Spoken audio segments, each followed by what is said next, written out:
Guess what? It's Friday, folks.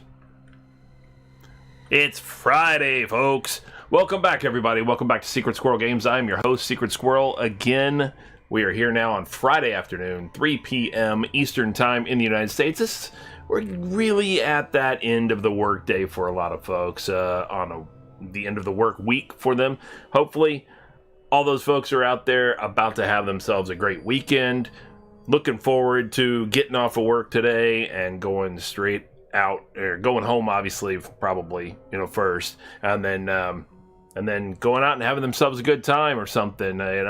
We really need to embrace that social aspect now that the COVID restrictions are pretty much lifted and everything, in most places at least. I feel bad for those of you who still have them, but in most places at least, the COVID restrictions are for the most part lifted, and that's good. It enables everybody to get back out and get together and everything. Here I am instead in front of the computer, hopefully looking to entertain those of you who are at the end of your workday on a Friday afternoon and maybe just need a little something extra to kind of get them through it, and hopefully I can be a part of that. If not, if you're already off or anything like that, then great. Hey, thanks for coming and hanging out with me for a little bit too, as well. Maybe you got plans for later in the night and you just want to do something, watch a little streaming of some Crossout for the afternoon, then that's great too. Obviously, always appreciated to have any of you tuned in and watching. We have, as I just mentioned, Crossout. It is our regularly scheduled Crossout stream. My regularly scheduled Crossout streams occur at noon on Tuesdays and Wednesdays, and 3 p.m. on Thursdays and Fridays on the Eastern Time Zone, or in the Eastern Time Zone, I should say. So, and that is -4 UTC for those of you who are in different time zones. What's going on, Trader Troll? Welcome. Happy Friday to you. I hope you are having a good end of the work week, perhaps. I'm not sure what your schedule exactly is, but I'm hoping that this is the end of your work week and you're on the tail end of it or something like that. And then, boom, you actually, you know what, you might be done because you do the taxes and stuff like that, right? Or no, that's, yeah, what am I saying? Yeah, I'm thinking of Sego. Sorry, my mistake there.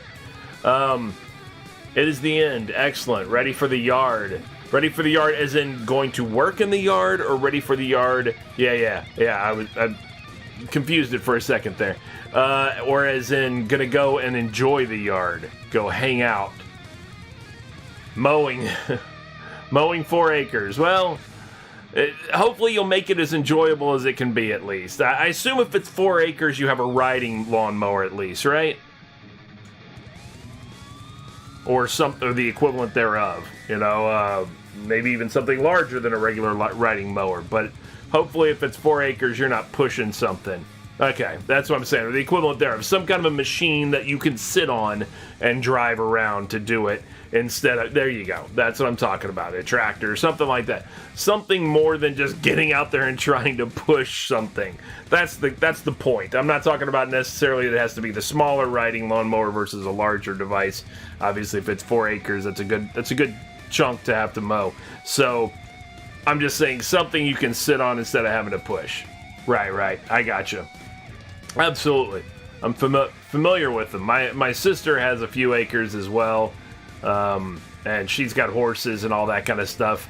Right outside of Dallas, is right outside of the Metroplex there, over on the Greenville side.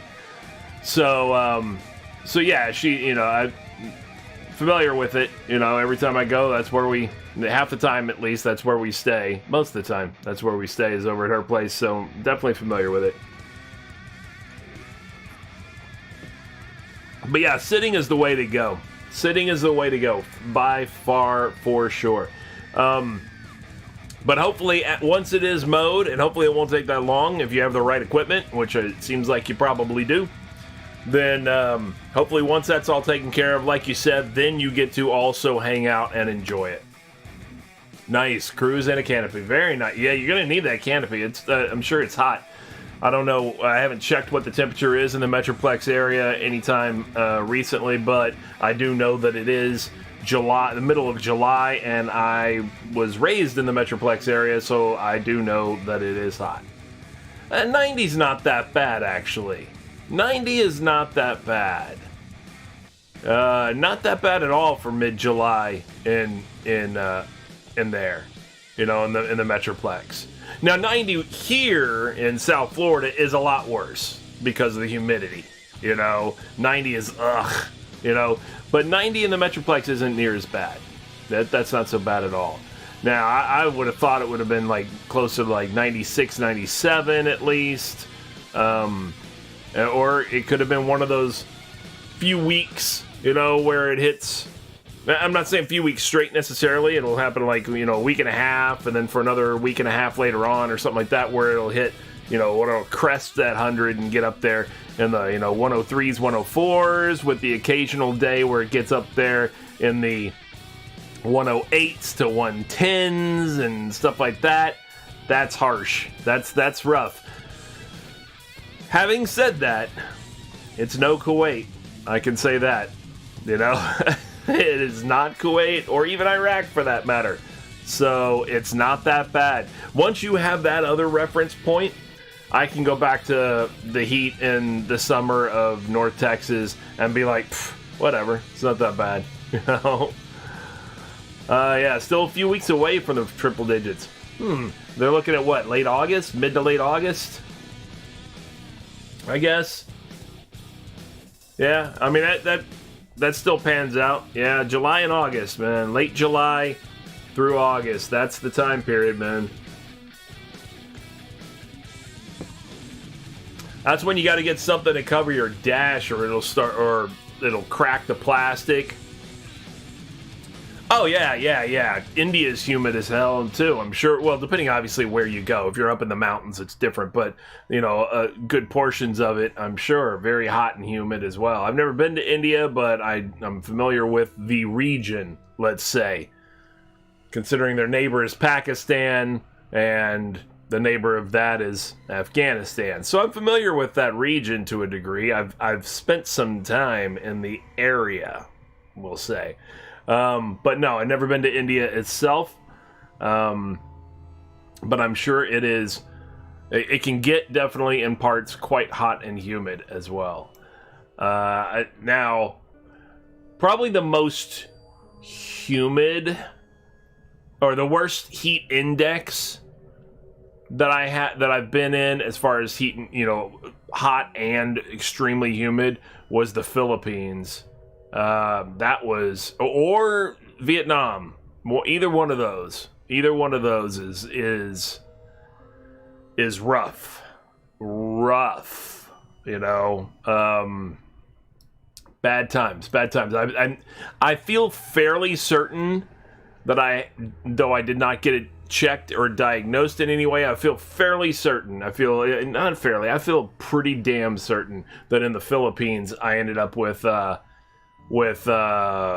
heat exhaustion. I'm not going to say heat stroke, but heat exhaustion. Definitely. I mean, I was flush. I was sweating all day long. Pretty bad. Pretty harsh. And the same thing in Vietnam, but I wasn't as flush and everything like that there. But I definitely felt it in the Philippines.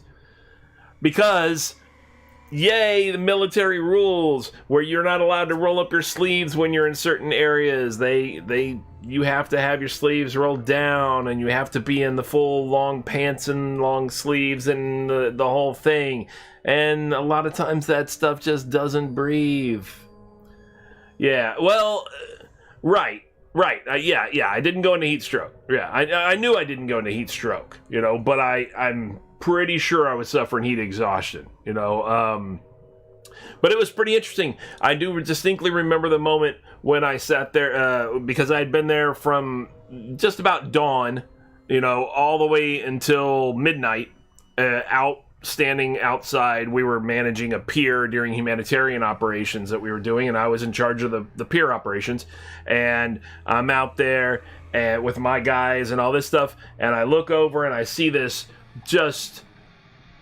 field of plastic bottles, I mean, there were just on the table, just a big clump of plastic. There were 13 half-liter bottles, right, of water, right, of empty though, empty sitting there. That was just my water that I had drunk during the day by, I don't know, 6, 7 o'clock that evening. 13.5 liters of water sitting there, and the interesting part about it was not once did I pee. Not one time during the whole course of the day. Didn't even feel the need to pee at all once. Drank all that water, no pee. Sweated it all out. All of it. Yeah.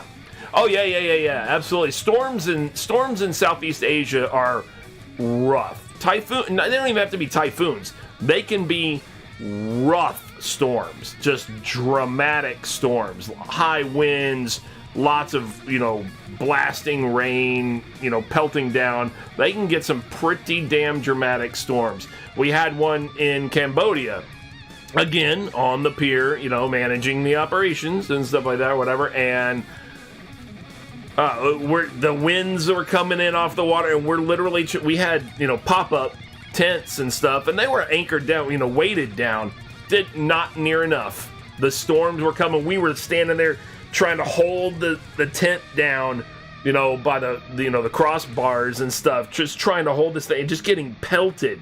It was bad. We had our generator there with our stuff and everything, and the open sides on the, because it's just a pop-up. We were holding this down, just like everything we could, just getting pelted and everything like that. And then the water got into some of the plugs and stuff, and there's sparks and stuff going out. And of course, we lost a couple of things because of it. Then some things shorted out. And we're like, damn, but I mean, everything got saturated because we had computers and all kinds of stuff set up there. Now, granted, at least the computers we were using, the tough book type stuff, for military and rough service like that. So we had these, Panasonic tough books and stuff like that, and at least they were fine. But a lot of the other peripherals and stuff that you kind of have to attach to things, those were not anywhere near built for that kind of crap. And we lost several pieces of equipment that had to be replaced, but the storm just came from out of nowhere too. I mean, 1 second perfectly fine, next second, poof, and things are blowing everywhere, and I got junior guys chasing down pieces of, stuff of ours and stuff, like, go get that, we need that, and guys are running across the pier just getting soaked and stuff like that, trying to get it, oh well, good times, right? Good times. Yes, I still have weeklies to do, and that is on the agenda, of course. We have, of course, our daily challenges. Today is cannons, yay, and then we'll replay that special event just to get the reputation, of course. We should finish up. Well, we will finish up the complete 40 daily challenges weekly challenge. That's 400 engineer badges. We're gonna make some progress toward hard raids with copper as the reward. Who knows? If I feel like it, I might just go ahead and do it all. Just finish that off and finish off the 6 battles and easy raids and just have them out of the way, because I'm not going to be streaming Crossout over the weekend, so I might do that. And if I do, that's 1,000 engineer badges, and if you'll note, I'm at 2,011 engineer badges. That would mean Pathfinder's container, so we get a little bit of Christmas that way, and of course we have our daily challenges for the season to do. Those are already done. Those will get done as we do the other stuff. The weekly challenges were done yesterday. It didn't take very long at all. A lot of them were done at the same time. A lot of them stacked up neatly to do them at the same time. Like autocannons, nomad weapon, destroy 40 parts with autocannons, destroy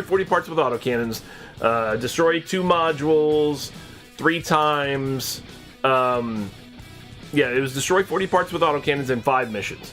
Or 5 times, in other words, in missions. Destroy 2 modules 3 times with nomad weapons. What was the other? Destroy 3 weapons 5 times. In a mission, in missions. And there was one other too. First blood. Get first blood. All of those can be done at the same time. you just use a Nomad autocannon, and you're doing the autocannon and the Nomad weapon. Make sure you hit a couple of modules and you strip weapons off of them, and you try to get first blood on one of those 5 missions. All 4 of those almost done at the same time. I didn't accomplish every one of them exactly every single time that I attempted, but I did get most of them done at the same time, and then I just went back and did a couple of them, so it didn't take very long, to do the weekly missions for the seasonal event that way. Now, what we do have today, like I said, is the daily challenges, and then, of course, we have these regular daily challenges. Yeah, absolutely. And you know how I am about efficiency. My game time, very efficient, if at all possible. I try to be, at least. Doesn't always accomplish it, of course, but I try to. And that's it. I mean, that's the easy peasy stuff. Now, I'm willing to use some fuel and guaranteed, because I want to make sure I'm ahead enough, because last week it came to Sunday and I still needed 4 hard raids, I believe with copper as the reward, maybe electronics, I don't remember which one, but 4 hard raids. That's all I needed for those 500 engineer badges, and I ended up leaving them on the table because Sunday afternoon came. I intended to get back on, and instead my girlfriend had other plans, and therefore, bloop, out we go. Didn't get back in time to handle this, and that was a waste of doing 6 hard raids to try to get there, thinking I was going to get 500 engineer badges, and instead I did not get them. So I'm not happy with that part, but whatever. All right, so we got cannon right now. We're going to go ahead and just knock out low power score cannon, because that's how we do. That's how we do. So hopefully, though, other than the yard, what else you got this weekend, Trader? What else you got going on?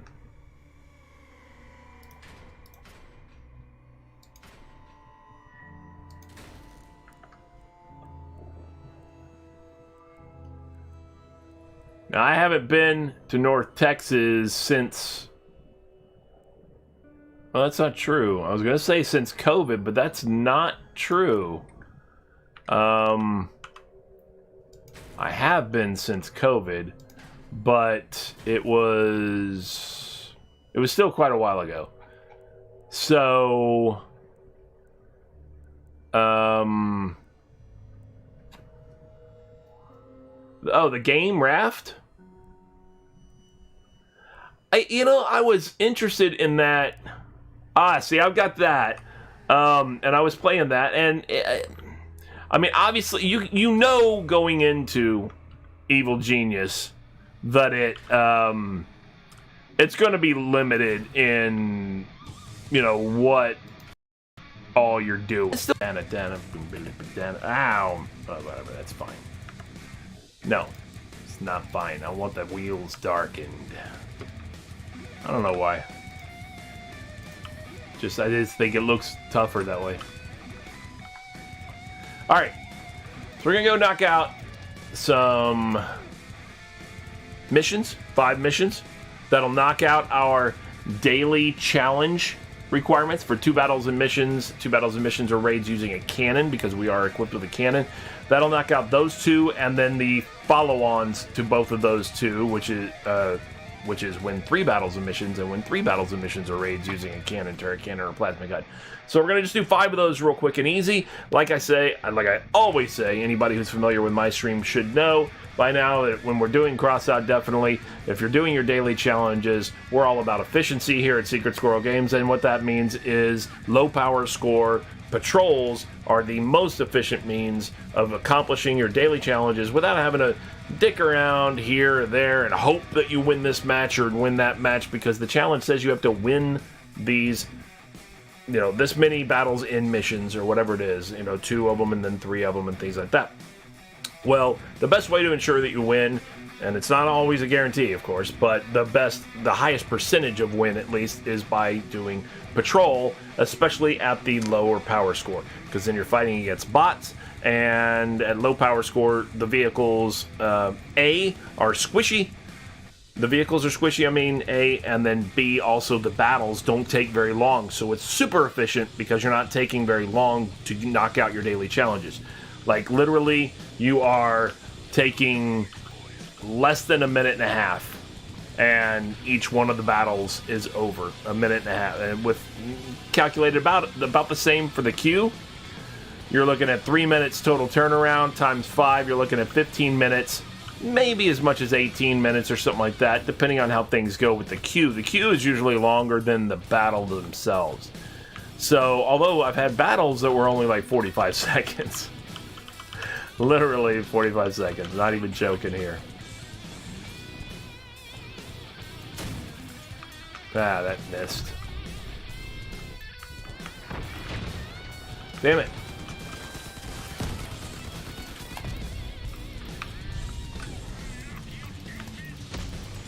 Oh, what the hell happened? What the hell? Oh, these guys. Summators, man. Or summators, whatever you pronounce them. However you pronounce them. I don't know. It's alright. We're still going to win. They're down to 3 enemies. I just didn't score very well because those damn things got behind me.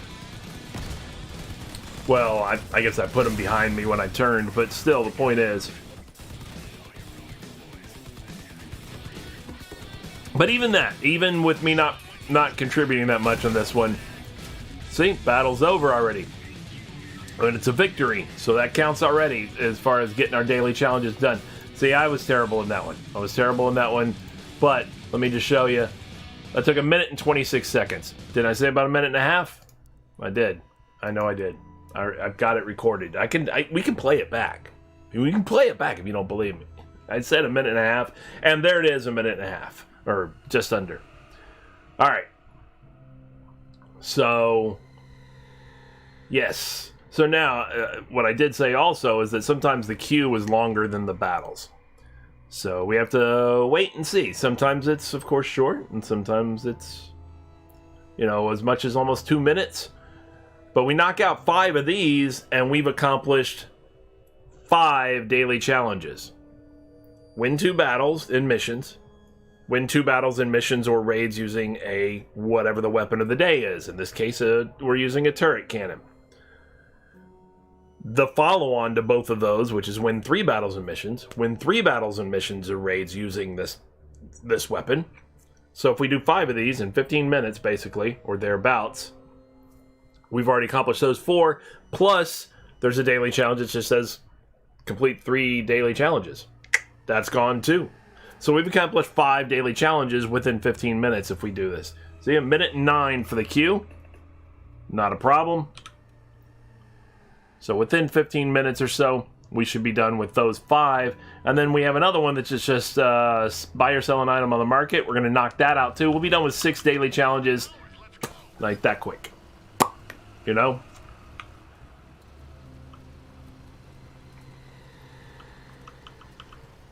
we only have 9 daily challenges to worry about, so... Oh, that was terrible.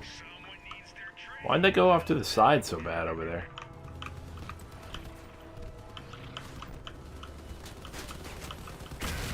Ah, man, I was about to shoot that dude.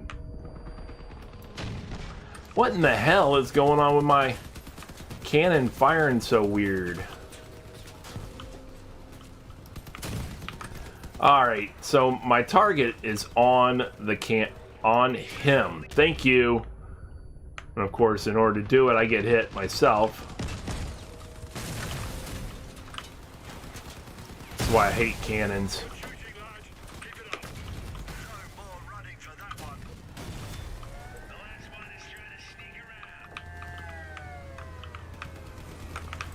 They're gonna get him before I get over there. Yep, and they did.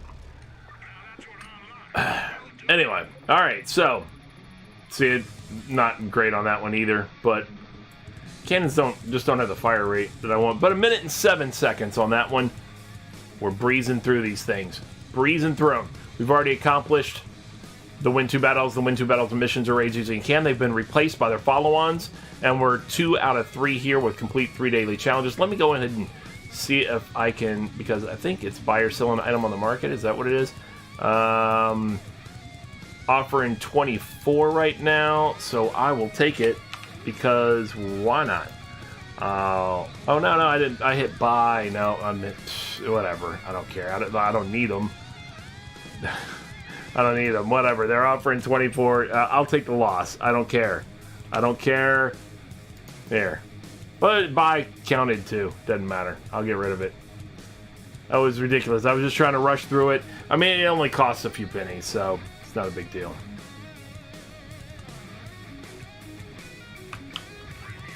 That was hectic, though. That was a little bit all over the place, so I got myself confused on that moment.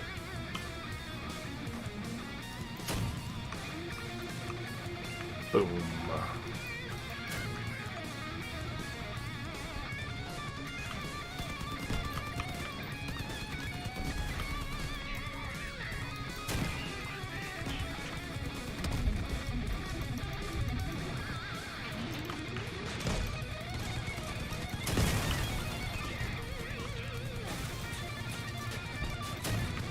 Oh, that was terrible.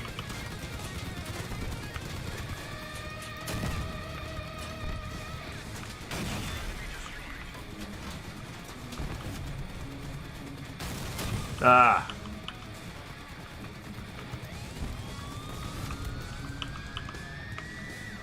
Alright, so there's only Helga and Samantha left, and then we will be done with this one. And that'll be the first of our 3 required for the follow-on challenges.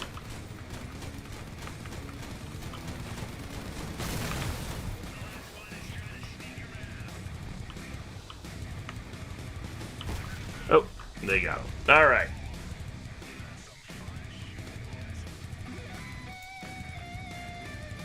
Oh, there were only 7 of us in that one, for whatever reason.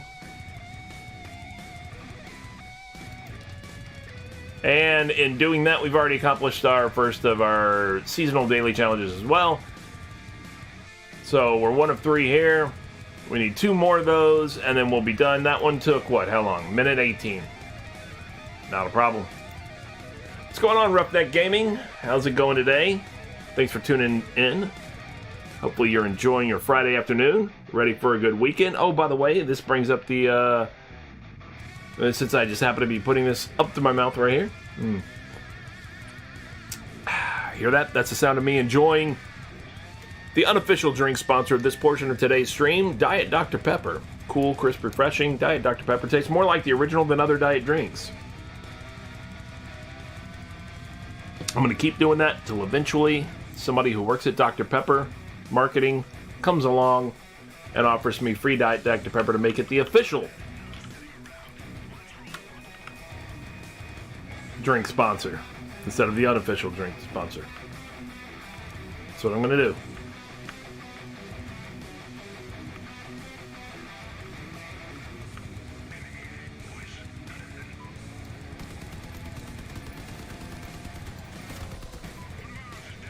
Trying to speed up the night.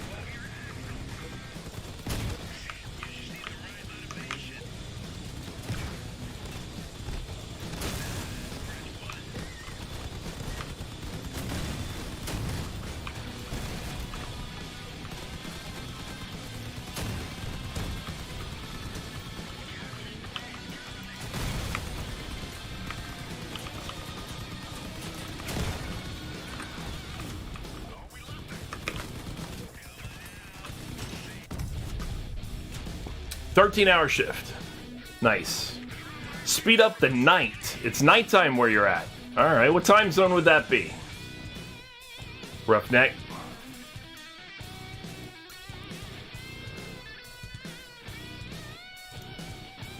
We only need 1 more mission using cannon in order to accomplish the next 3 daily challenges. Did we sell? Did that sell?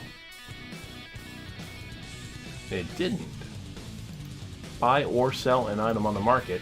Do I have both still in here? Purchase price. I don't need that. Cancel the offer. Alright, let's try this again. Let's try this again. Whatever.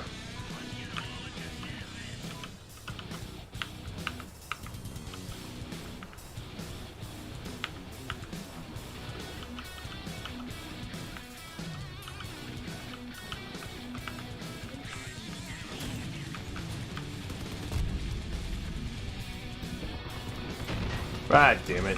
Turn.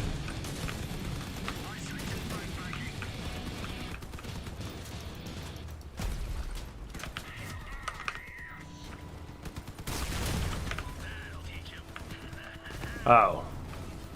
I see, I see.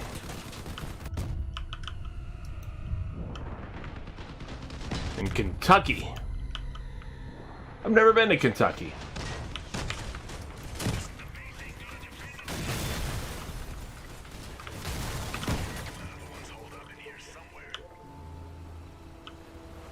He's at our base, people. Nice. Nice. Well, thanks for tuning in here to do so.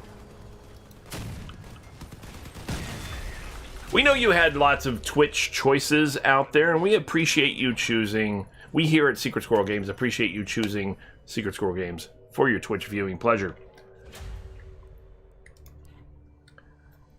All right, what do we need? One more of these real quick? Oh, no, we got him. We got him. Never mind. Cancel. Cancel that. Cancel. Cancel that. Buy or sell or not. All right, so we're going to do that real quick. Because that did not work, apparently. So, which is fine. We're just going to sell it.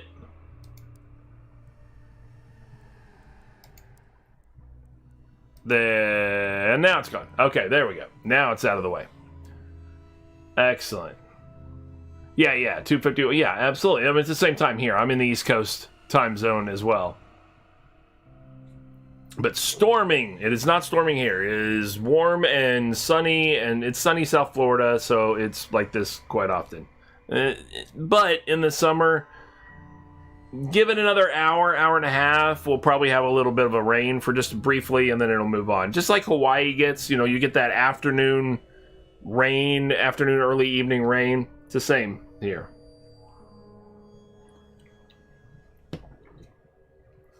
All right, so now we can go ahead and move on. We can get rid of this low power score, blah, blah. We got that out of the way. So we got our 2 retro build right now going on. We're going to go ahead and hit it up. Actually, you know what? Let me see. What do I need? Copper? Hard raids copper, right? Okay, so hard raids copper. Ooh, Dawn's Children. But only for 5 more minutes, hopefully. Hopefully only for 5 more minutes. I'm going to go ahead and knock out this side thing. No. Ah, damn it, it did it. It should be good. It should be good. I think it's good. I don't remember which side. I wish they had an icon. I think they should do this. This would be a good idea, I think. That they should just have an icon that shows you who you have in the co-driver's seat at all times. You know, whoever you have. It should just be like down there at the bottom next to your health and stuff like that. Just so you know at a glance, oh, I have the right person. You know, in my co-driver's seat. I mean, that wouldn't be hard, right? That'd be super easy to implement. I think that would be useful. I think that would be helpful, personally. That's what I think. Very simple suggestion that I would make. So you don't have to go all the way back to the garage and remind yourself who you have in your co-driver's seat and everything like that. You know what I'm saying? I'm just going to knock out this one side mission. I don't even know which one it is off the top of my head. And then I'll get on with raids. But I do want to give 5 minutes, you know, in other words, anyway. This is something to do while I'm doing that, while I'm letting the hard raids reset, or letting all the raids basically reset, as they do at the top of the hour. Because I really, really, really don't like fighting Dawn's Children on hard level raids anymore. They are just rough. The sparks, I think, are what really does it for me. It's not even like, I mean, don't get me wrong, the higher level, the more powerful enemies, of course, have pretty powerful weapons that blast and all that kind of stuff or whatever, and sure. But the sparks, I don't need to see the narrative thinks. I've already done all that. Okay, inspecting board. This is no problem. The longest part of this is waiting for this dude to drive. Come on, come on, come on. Because he just doesn't drive my speed. Yeah, like I said, the sparks for me, are the biggest problem with playing, fighting Dawn's Children at hard level raids. Not because of the damage they do to me, per se, but because a lot of the raids involve defending, like, a tower or a well, they're usually defending a truck. And I've seen on a couple of different occasions where my allies and myself are trying to defend the truck and take the attention of the bad guys off of the truck by shooting them, of course. And it doesn't... I mean, it may work as far as their attention may go to us, but if we're too close, or if my allies are too close, in other words, to the truck itself, even though the enemy turns their attention on my allies, which is good, they're using sparks, and sparks zap everything around them. You know, everything within range, basically, all enemies within range. Well, that also means that the spark is still hitting the truck. So, taking the attention off the truck did very little effect difference unless you can actually get the enemy away from the truck. Because otherwise, they can still keep on damaging the truck while attacking you. And I've actually seen it where we've lost a match because of that. Completely lost. Get out of the way, idiot. Yeah, I don't need this narrative either. But yeah, we completely lost because of that. Yeah, absolutely. You lose the objective because of the sparks. Because the sparks are going to hit everything. Which also means, since it's a raid, you lost the 60 fuel to conduct that, you know, at the same time. Alright, so here's me just going up on this. I mean, you know, your intent is to take the attention off of the truck, and the enemy does aim at you, but it's effectively no difference because the blast is still going out and hitting the truck as well on all sides. So you're like, okay, well, what was the point of that? You know? And that's it. We're done with this part. Yeah, absolutely. I don't even know if that... Was that even enough time? Did these things reset yet? 23 seconds. Okay, we're going to wait 23 seconds is what we're going to do. Actually, you know what? Let's look and see how we're doing here. Did we get the... We did not. We need to go ahead and get this thingy. This thingy right here. The P1 charge. Let's do that real quick. We'll start that construction while we're waiting. Because once that's done, we're going to have... Oop, not that. We're going to have... two of these, and all we'll need is a gas gen, and bing, bang, boom. We'll have ourselves another Arbiter, a third Arbiter that we're in the process of constructing. Nothing wrong with that, right? Okay, so these things should have reset, and they did. Where's Copper? That's Electronics Copper. Scavengers, good, excellent. Hard raid, Scavengers, Cursed Mines, gone in 2 minutes. Getting after it. That's what we're doing. Getting after it. Who all's in here? And lots of people in here. 14 people doing stuff right now.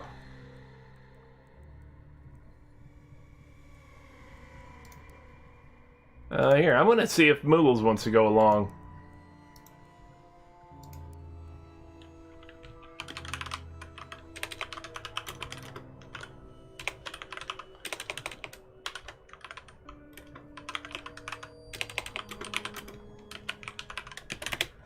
I'll ask. Why not?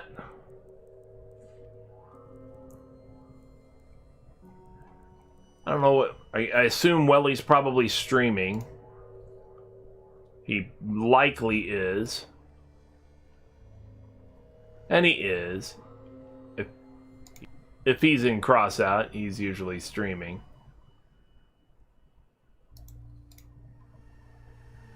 Of course, Heavily is out there doing his thing.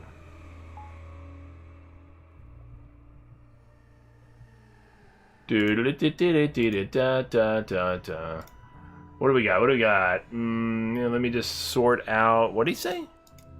Something with my friend. Don't wait for me. I'll be a while. Sorry. No problem. I may be done by the... it probably won't. I'm going to do a few of them. I'm going to do at least 3.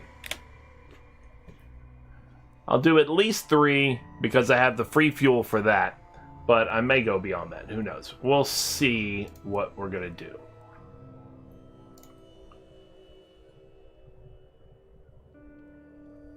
I don't... Okay, cool.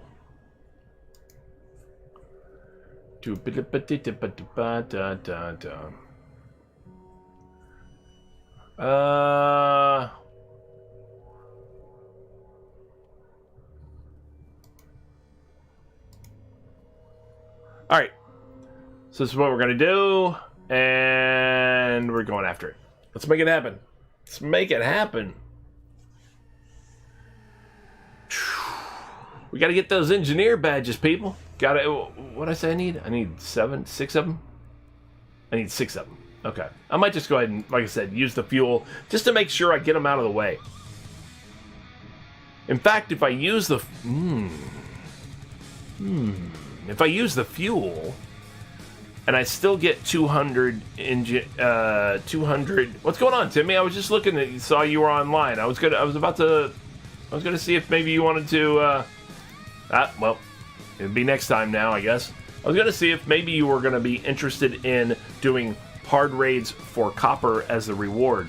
I don't know if that's something that interests you. I don't know if you do raids at all. Or grind for engineer badges or any of that stuff. Do your weekly challenges and stuff like that.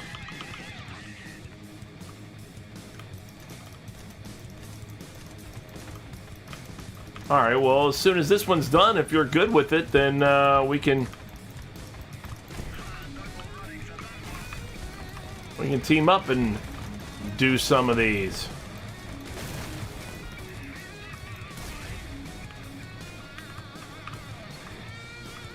Ugh.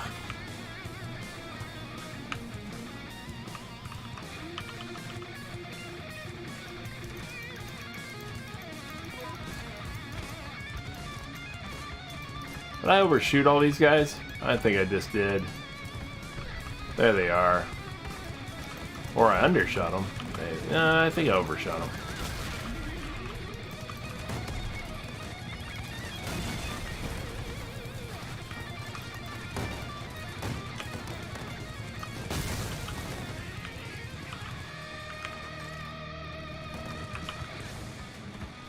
All right. What? You guys can finish him. You got him.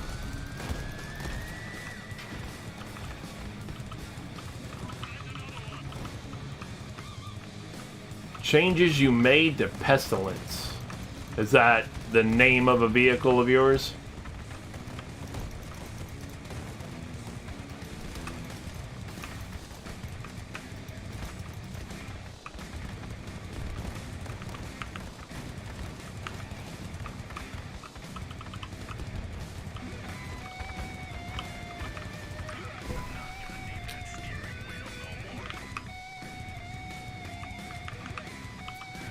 Oh, yeah, probably, yeah. I forgot that the packages and stuff like that were named that stuff. Absolutely. Okay, so you took that build and you just modified it up a little bit, and you just want to see if they're any good.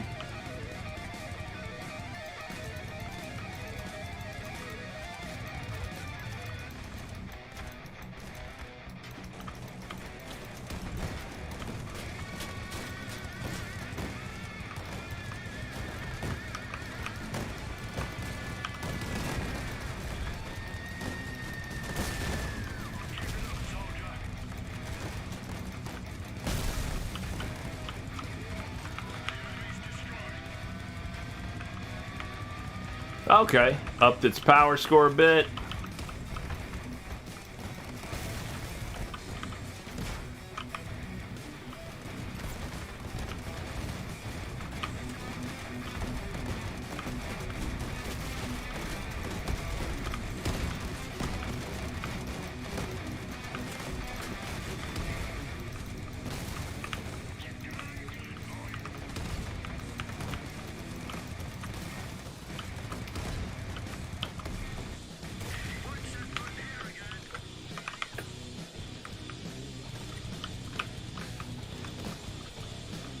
Don't worry about me.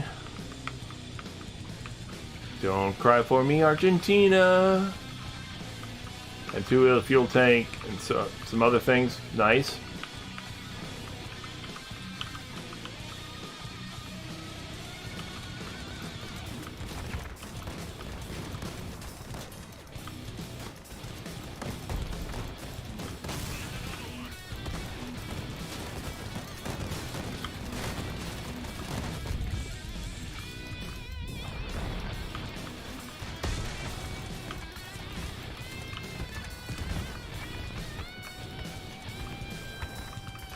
Nice, nice, nice. Easy peasy lemon squeezy. Maybe one over the exhaust pipes.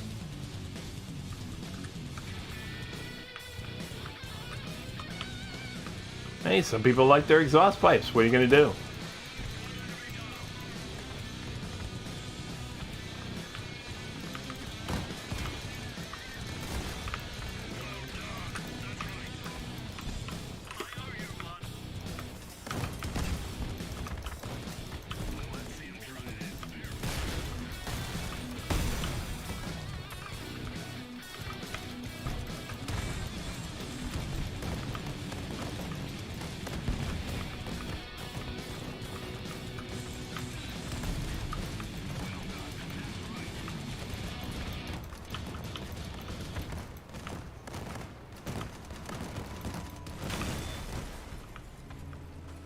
Da-da-da-da-da. I don't want to speak too soon, but so far this is going relatively smoothly for a hard raid nowadays. This is going pretty smoothly, and I'm happy with that.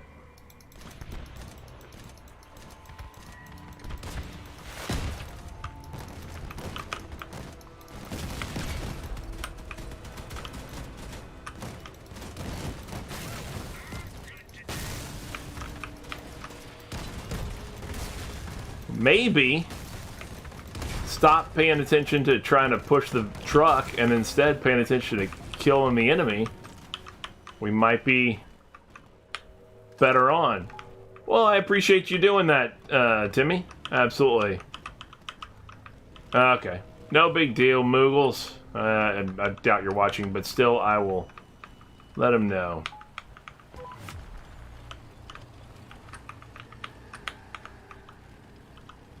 Oh, I'm sure I'll be streaming in 40 minutes. I just won't be doing raids necessarily. Unless I decide to go ahead and spend my own fuel to do the raids. Which I might just do, like I said. Because if I use all the fuel to go ahead and get the hard copper with copper as a reward challenge done today, then I'll still get 200 fuel for the next 2 days. 400 fuel, which is 10 medium or normal level raids. I could go ahead and do those with that fuel, and that would be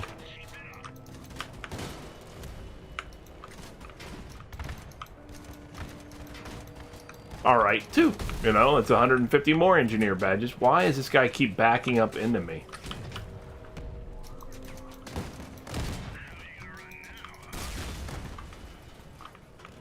Goodness. It's like these dudes aren't paying attention at all. They just keep running into people and stuff like that.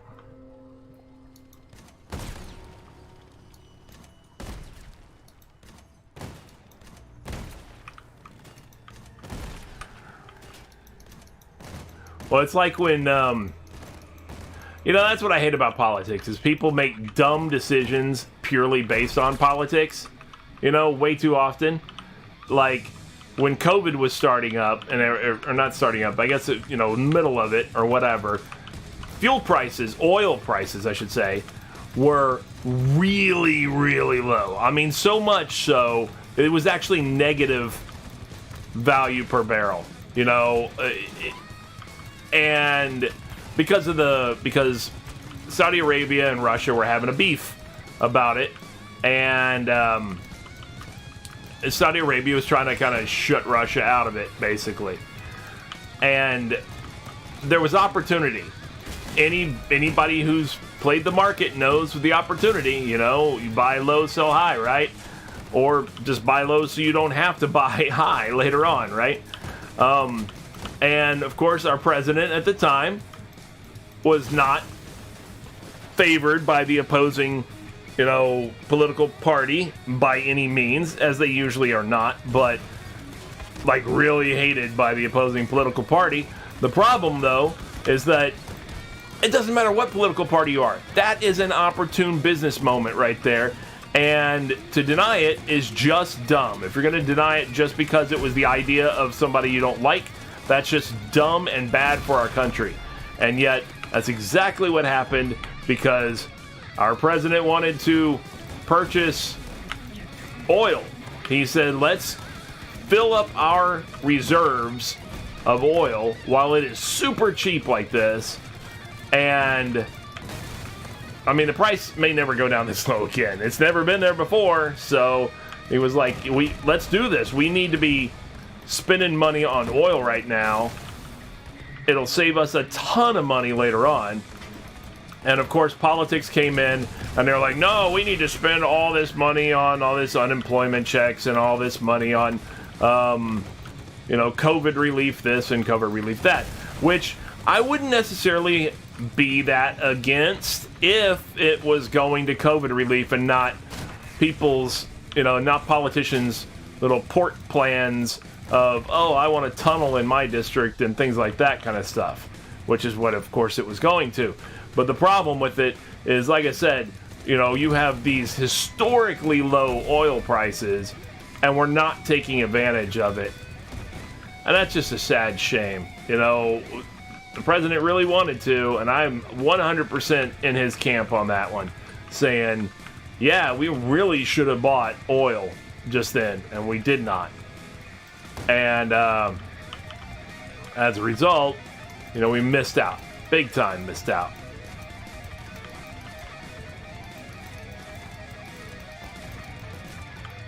You like what I did, the big time thing?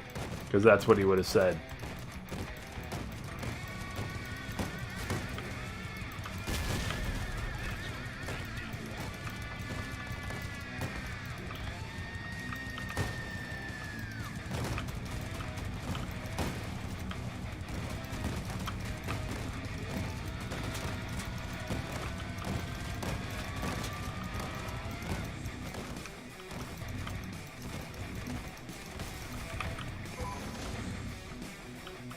Yeah, I thought I saw him drop one of those little mines there.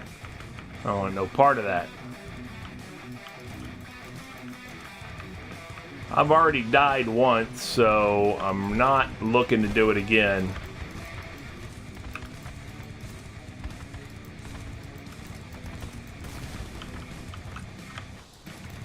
Ah, crap.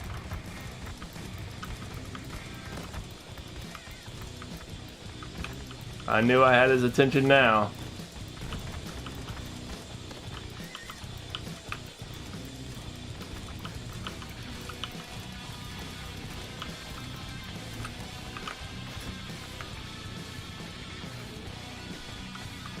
Oh yeah, he's coming after me.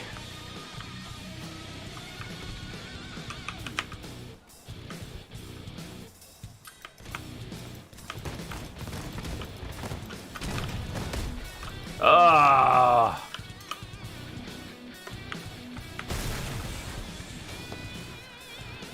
Well, you guys can get. I took off the front end of them, so you guys can get them.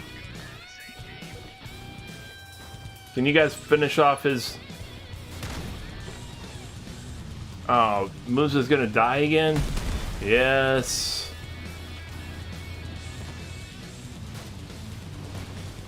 Why is that guy not even aimed at him? Where are you aimed at? Do you even know what you're doing? This dude doesn't even seem like he knows what he's doing.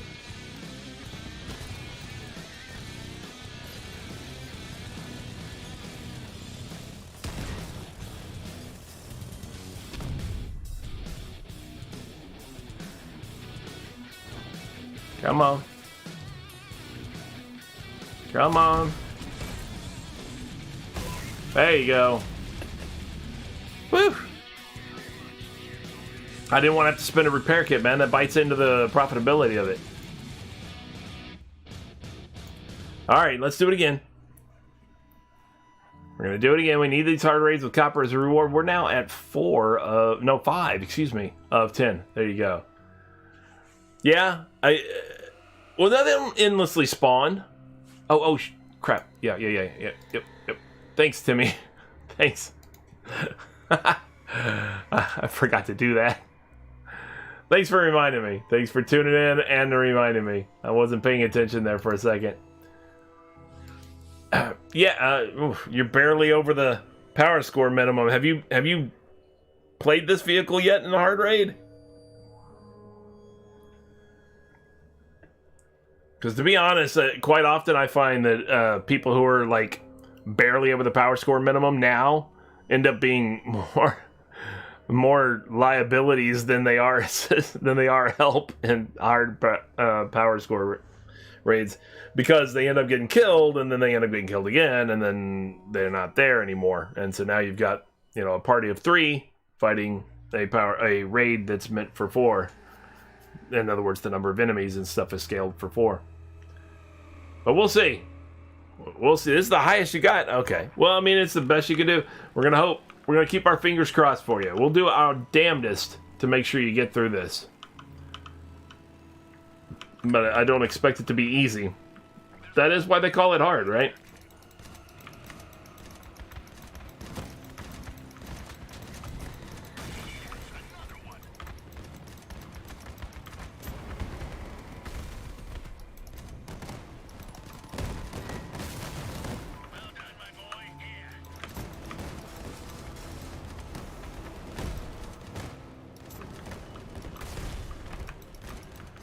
Well, I'm only seeing 3 of us playing.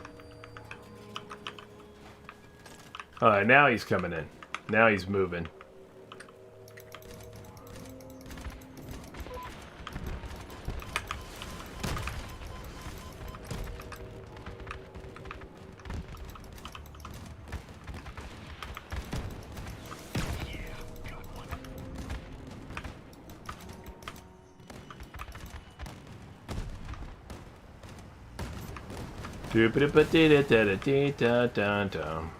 Oh, hello.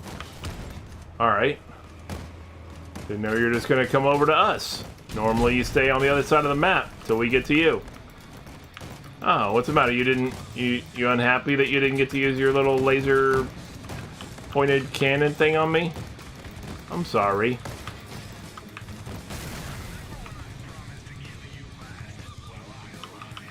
I apologize.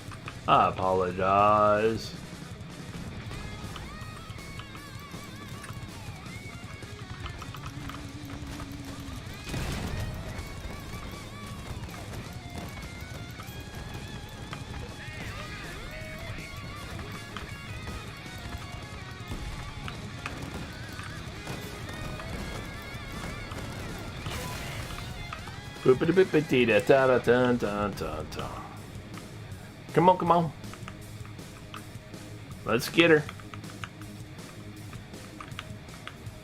I hope some of these folks start dropping ammo, because so far the ammo count is depressing.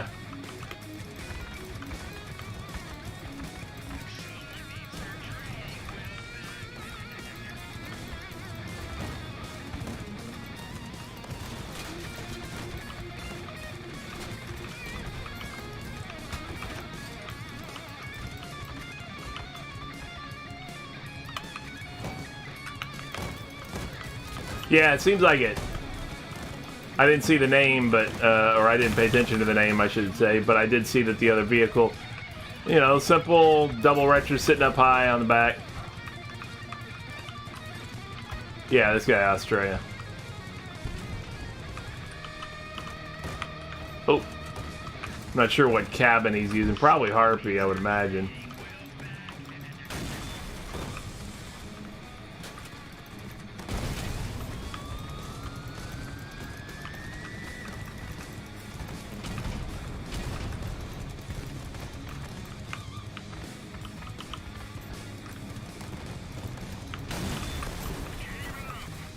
I hope you'll excuse me while I whip this out. Still, I'm finding no real ammo, and it's depressing.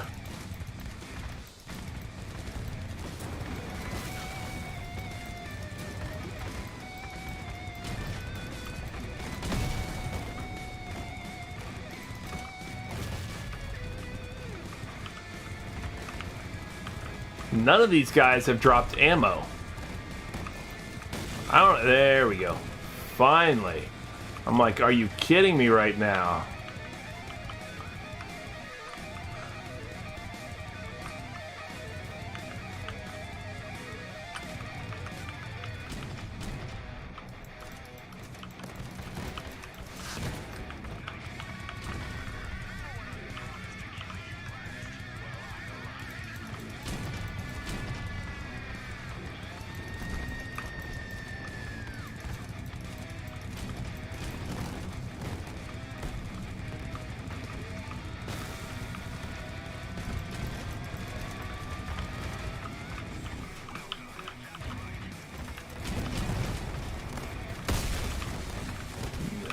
Still nothing.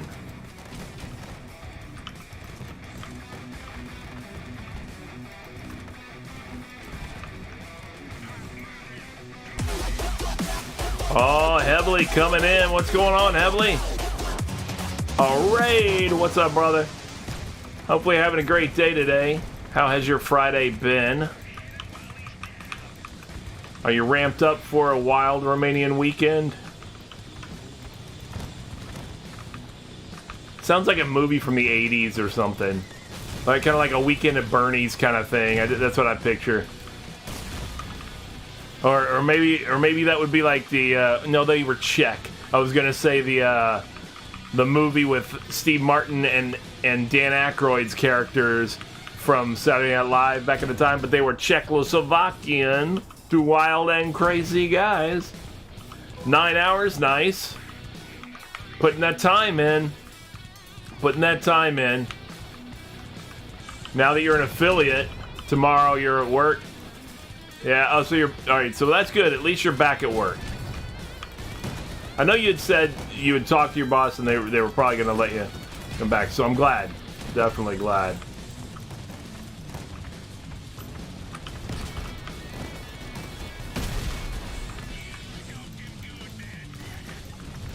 Cutting that hair, man. You've been grinding? What do you... Oh, I'm out of fuel, dude. Sorry, dude.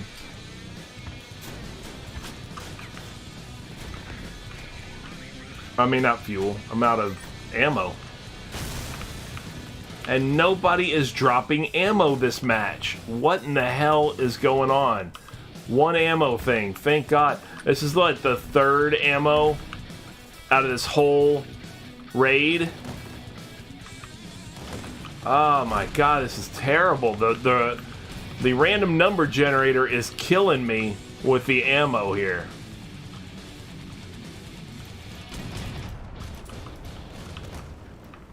Grinding for the breaker.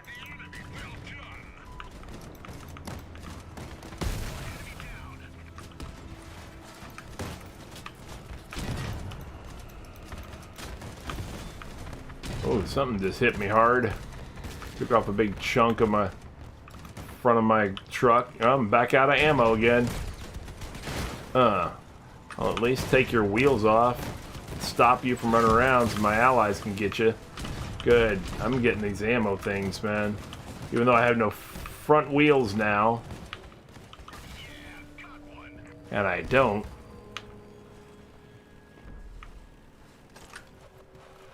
I must have missed that one from earlier.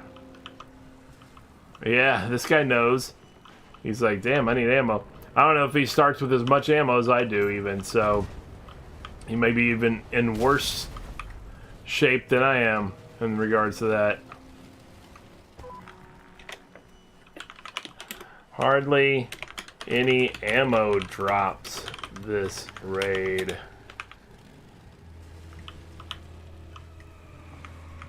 It's been really bad.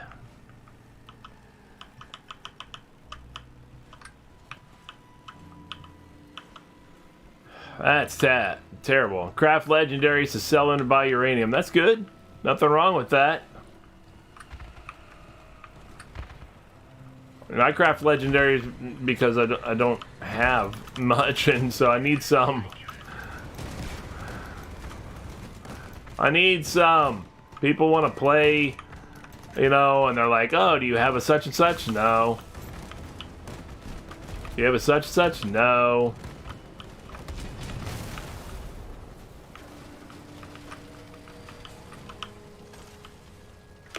Alright, let me back out of there because I can't turn very well. It just spins when I back up. Oh.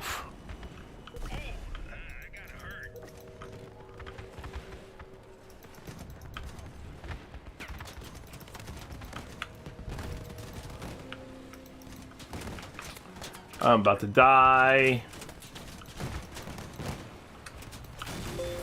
Oh, and there we go. Die it is.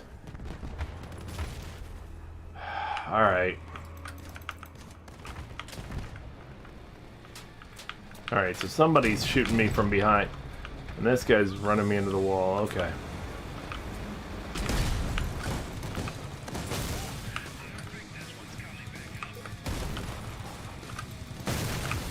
There you go, done with him. Well, I'm less concerned about ammo now, since I got new life. So hey, I'm wondering who all's interested in this new MMO, and I don't know, I'm torn about whether to get back into any kind of MMO, because I used to play World of Warcraft and everything, and you know, it can be very time consuming, and that of course you're going to have the difference of between the people who play for fun and the people who play like it's life, you know, like this is life, you know, and how dare you not treat it as seriously as I do. But there's a new MMO coming out next month that I don't know, I'm a little interested in, maybe, I'm not sure, called New World. I don't know if anybody's... Yeah, I lost a lot of time to WoW too. And back in the day, I lost a lot of time to Star Wars Galaxies. I've lost a lot of time to City of Heroes. Those are all games that I played.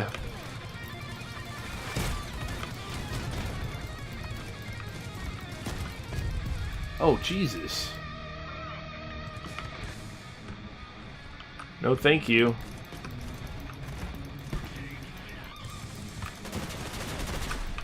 Alright.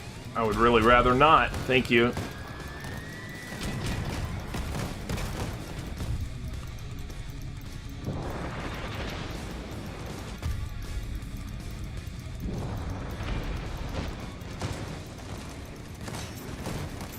I'm just going to keep spinning this guy around. This seems to be working. So, kept me from taking all the damage from him, that's for sure. So, I'm happy with that.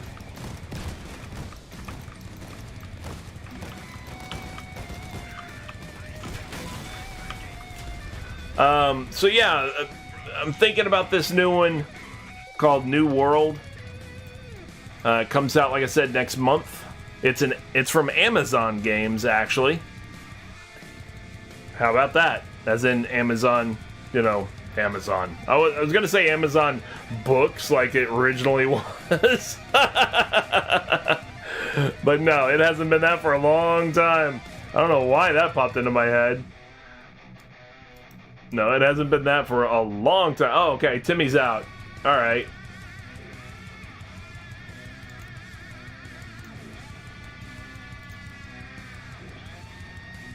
Gonna try and bring up the power score more. I got it. Got it. Understood. You're in too many other MMOs right now. Yeah, I'm not really doing any MMOs currently. I mean, don't get me wrong.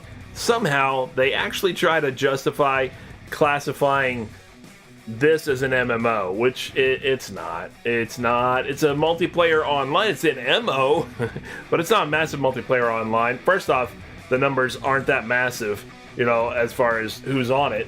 But that's neither here nor there. What I mean by that, though, is that there's no place where everybody is together, where everybody's driving around and can see each other's builds and all this kind of stuff, driving around and everything like that. There is no open world MMO aspect to it. There are arena matches, and that's all. So it's an arena shooter. It's not an MMO, not by any means. I am considering it. In fact, I think both. I believe it's both. I believe you ally with one of 3 factions or something like that, basically. And then, like, through your actions, the world kind of shifts as far as under control of different factions and stuff like that. I think. I'd have to look at the details on it again. But I believe if that's how I kind of understand it. Persistent world in the respect of as compared to what? I mean, kind of like a WoW type of thing or something like that, I guess. What's going on, Immaterial? How's it going today? Welcome to the stream. Oh, yeah, forgot. I'm not queued up. I thought I was queued up. I forgot that after Timmy dropped out, it makes me redo that again, so... as compared to adventures, short-term persistent... no, I don't believe so. I believe it is a persistent war, like an open world type of thing. I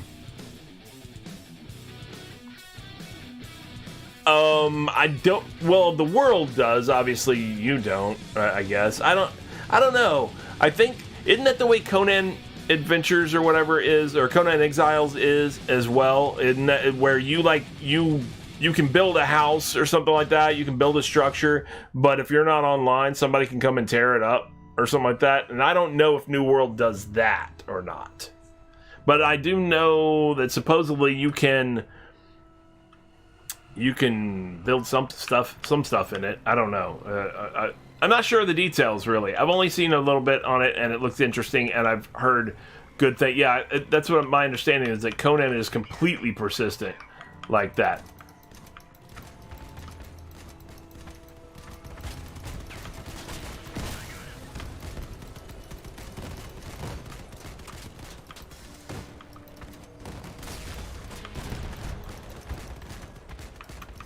Which, of course, makes it that much more dangerous. But I don't think this is built to be as PvP-centric as Conan Exiles was in the beginning, at least. Well, that's a good sign. At least we got a little bit of ammo already. Because, man, that last match was rough.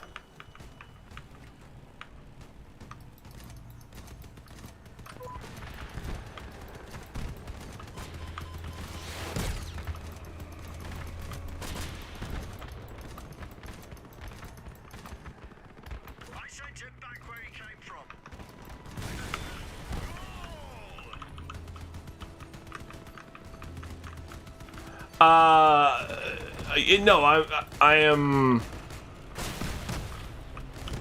purchased the pre-order already, and the intent would be to stream.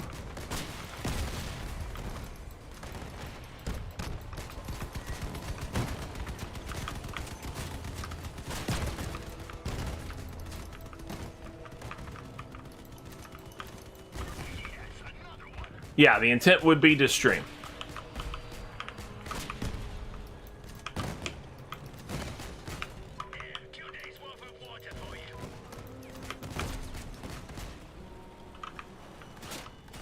God damn it. Ooh, I gotta get this ammo. Didn't see it back here.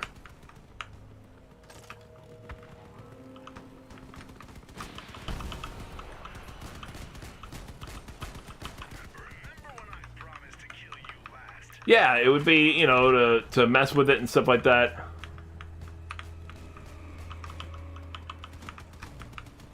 Well, it might be able to give you the idea. I don't know that, you know, may not want to... I can definitely see people viewing it and thinking to themselves, oh, this sounds interesting, but not necessarily wanting to get into another MMO. Because MMOs can be quite the time sink. You know, they can definitely be... They can be a task. And what I don't even know, and I need to find out, honestly, because I might just return it if it is I don't want to get into a... Stop it. Stupid truck. I'm not going to dance with you. What I don't want to get into is something where I'm paying monthly, like a WoW and stuff like that. I'm not going to do that. I may not stream it if that's the case. I got to look a little bit further details. Otherwise, I'll return it on Steam if that's the case, because I'm not going to do that. I'm not going to pay $10 a month or something like that, or $15 a month or whatever to play. I mean, it would have to be pretty amazing, you know, for me to want to do that, and I just don't see that being the case, you know. I don't see me having the time necessarily to make that much of an investment super worth it, you know.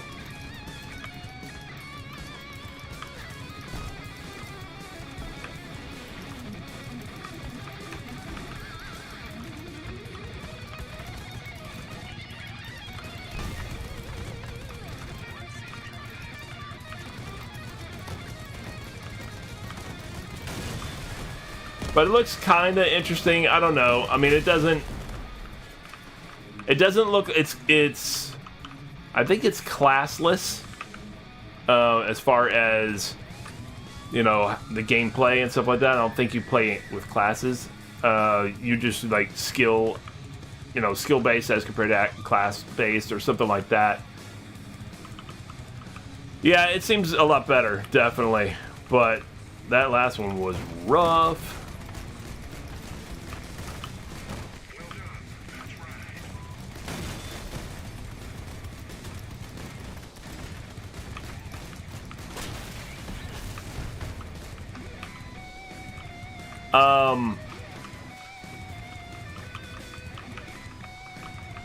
Yeah, I'll have to look at I'll look at the details. I'll pull it up here in just a second and see what it says. Again, after this raid, maybe.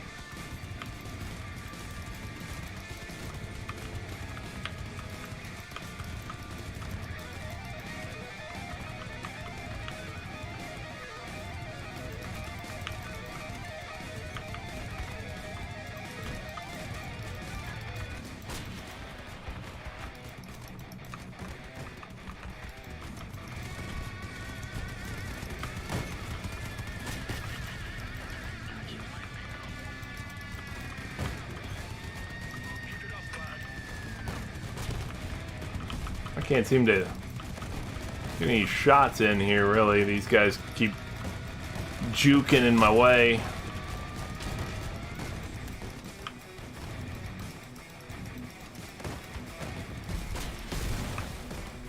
There we go. We're still short on ammo, that's for sure. But at least I'm getting some ammo drops.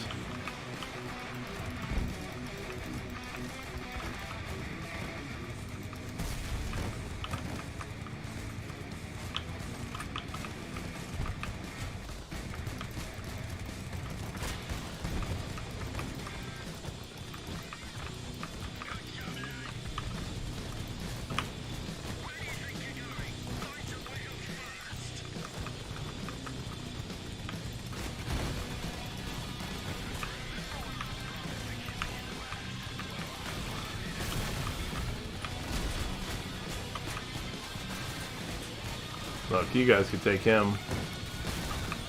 I'll take that one. I'd like to have more ammo going into the final battle than this, but it is what it is, I guess.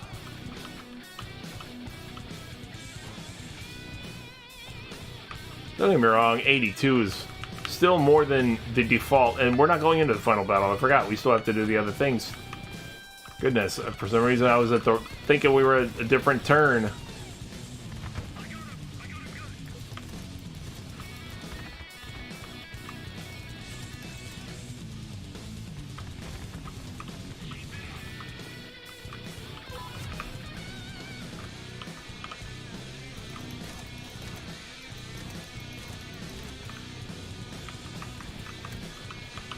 Good hits there.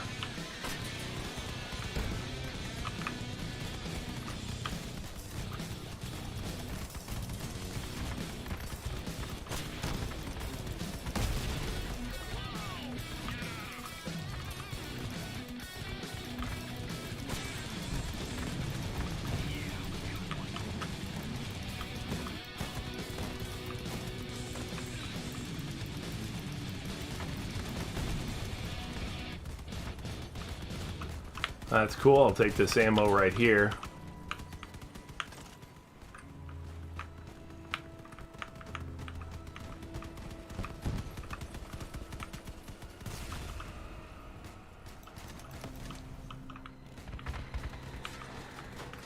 Yeah, I got a good starting volley on that group, which I'm very happy with the results of.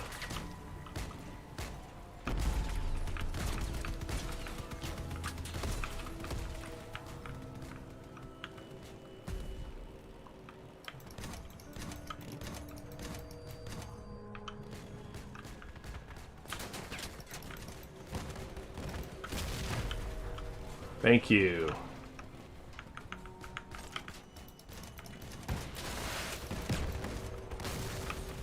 Thank you.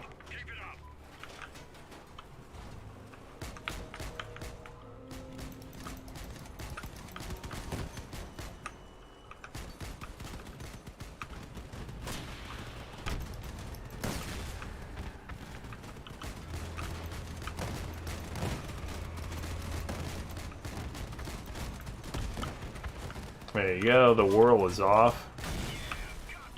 No way. Oh, there's an ammo drop over there. Oh.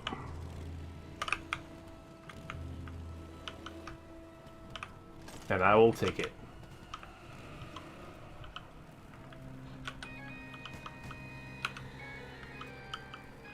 There we go, let's get that going.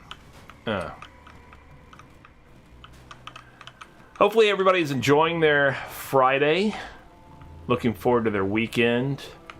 I know Trader has some lawn mowing to do, but it's not a bad lawn mowing. He's got the whole big sit down John Deere and everything, so it's a nice leisurely little sit in the warmth, and then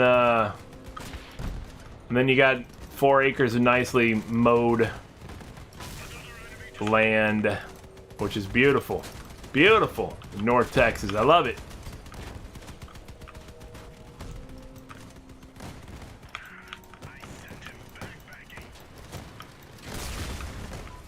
The only thing that would be better to top that off would be a dip in a cool pool right afterwards. Hell yeah.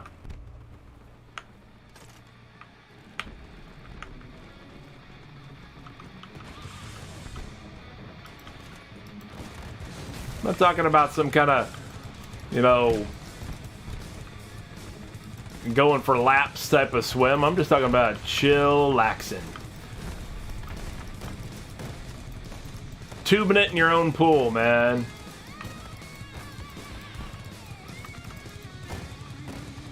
That would be good stuff.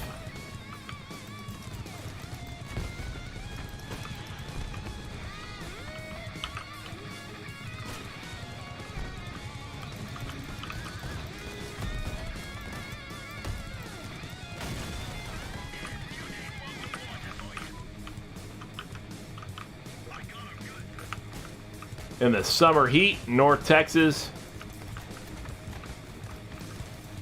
I wish I had a pool here. My old house had a pool. I loved it. The summer, I get so tan. I would be in the pool every day. And I only lived like 5-minute drive from work at the time. When I was working near the house there or whatever. Oh, it was amazing. On lunch, I would take my lunch break and go home and swim for an hour, or for 40 minutes or so. I would swim, and it was awesome. And then I would just drive through and get something to eat, or I'd have leftovers or something like that already, something packed from the night before that I could just take to my desk, take back to the office, and have my lunch at my desk when I got back to the office.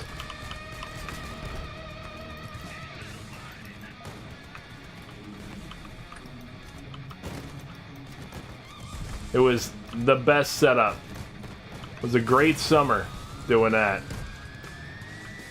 Great summer indeed. I'm down to 39 shots or volleys in one and 37 volleys in the other for the boss fight. So that does not bode very well. We're going to see how that goes. I'll let these guys take out these guard turrets. No reason for me to waste a bunch of ammo on that.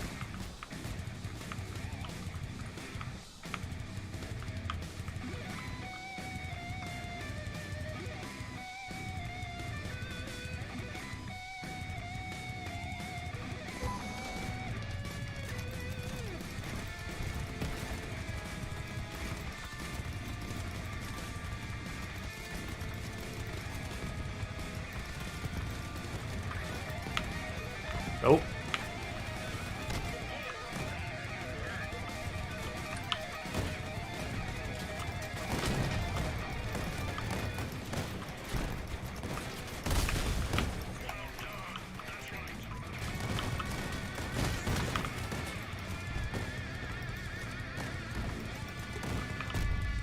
Alright, so this guy's interested in me, whoever this guy is.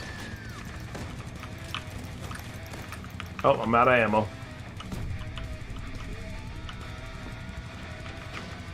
Nobody dropped any ammo.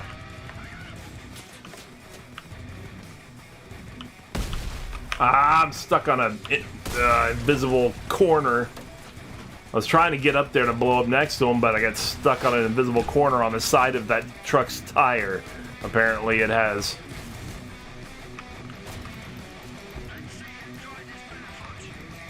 Corners that you can't get around.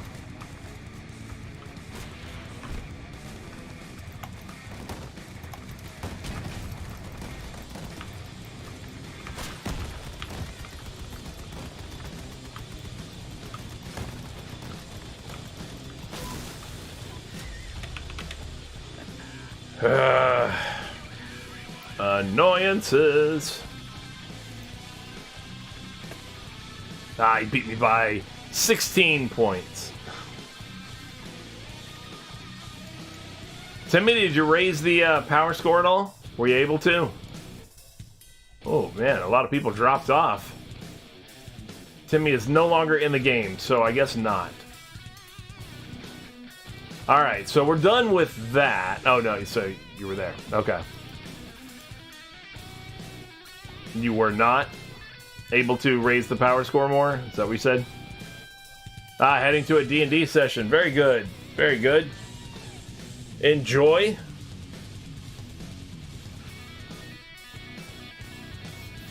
Enjoy. I remember those days doing that on the weekend. I mean, don't get me wrong. I do that. I haven't done that in a while, but we are... Alright, so that brings up something. Here on the channel, I plan on broadcasting. We have a campaign going that took a hiatus briefly. We're still in the early stages, relatively early stages of this D&D campaign. And it is Greek mythology based. That's the basis of the story. In fact, anybody who's ever played the old Age of Mythology along the Age of Empires line, but they had an offshoot called Age of Mythology, which of course was Greek mythology based. If you ever played that, we're basically playing that as D&D, in the sense that the DM is using that as the core storyline. I played it. I don't exactly remember too much of it, a little bits here and there or whatever. So it's not like it's spoiled for me by any means. And I never, of course, played it in a role-playing aspect. I played it as a real-time strategy then, of course. But we're in the process of that. We're not that far into it yet, but we took a hiatus for a while. And what we're going to do when we come back is I plan on trying to stream it. It will be, I think, on Monday nights, but my intention is to stream that. Yeah, I understand. I'm not running it.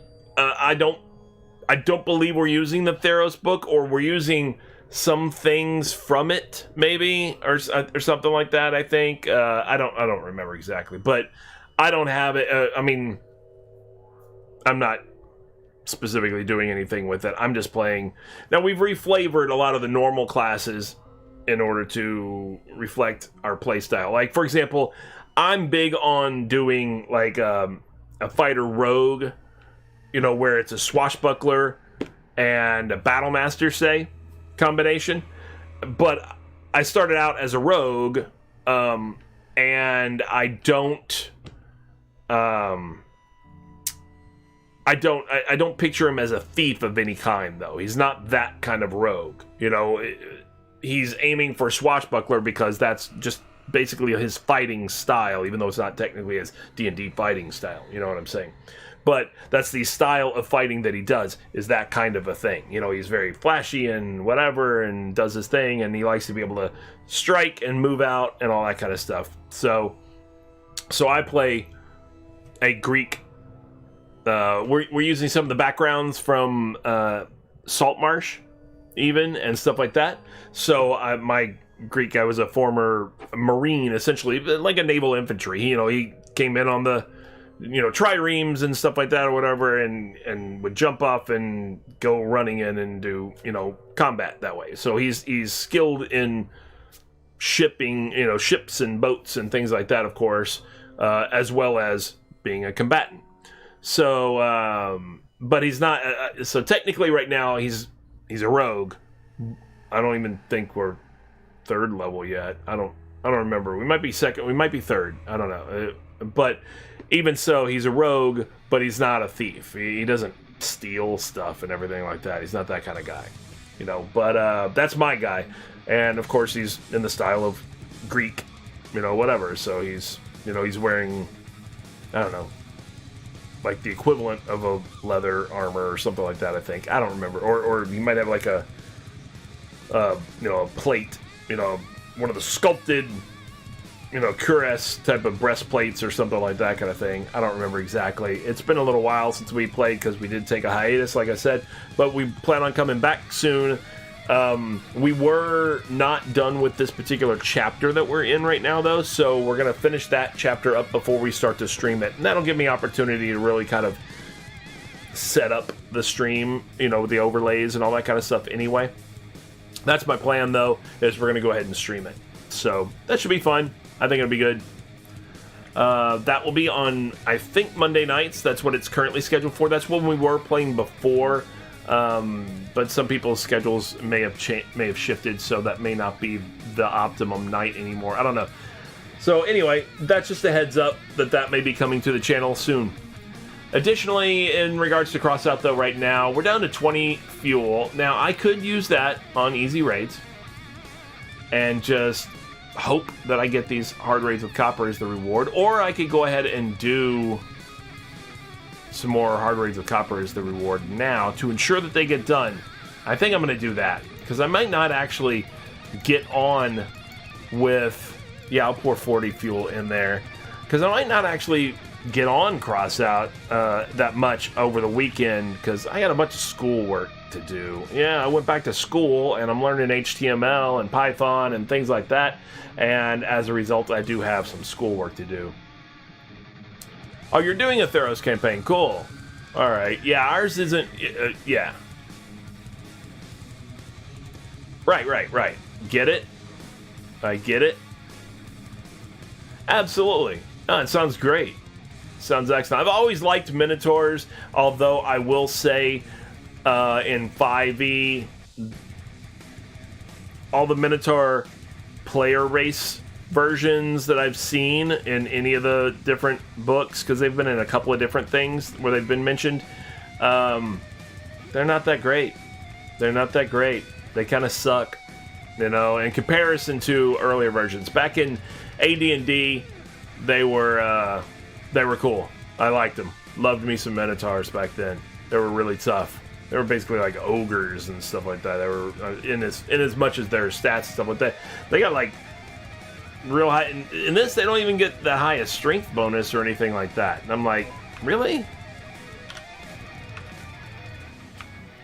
I mean, they're pretty strong. They're strong like bull,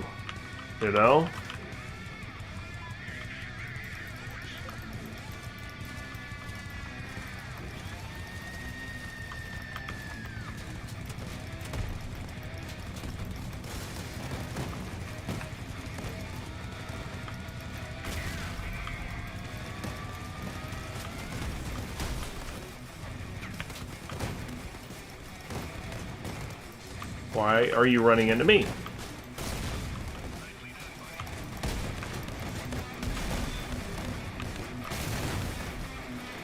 I will take that ammo, thank you.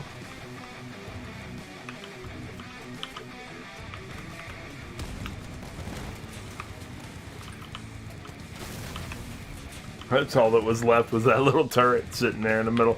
This is a sad little turret sitting there in the middle of the road, doing his thing. I'm just a turret.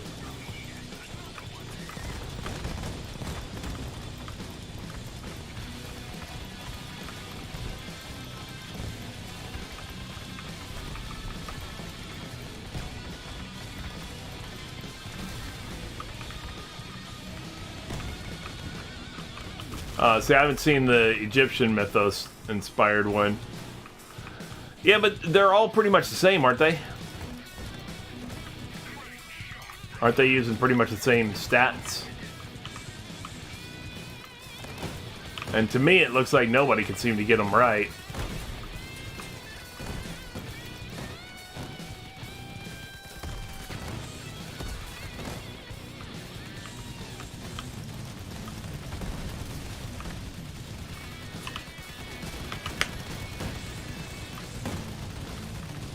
Yeah.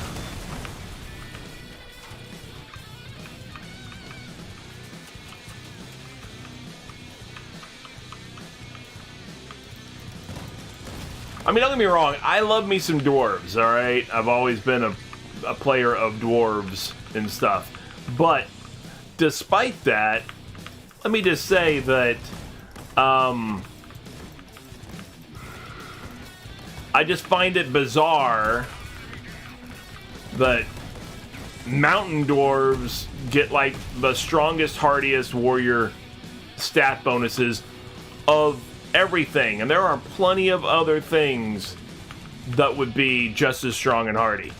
You know, strong being obviously bonus to strength, hardy being bonus to constitution, and yet no. Mountain dwarves are still the end-all be-all.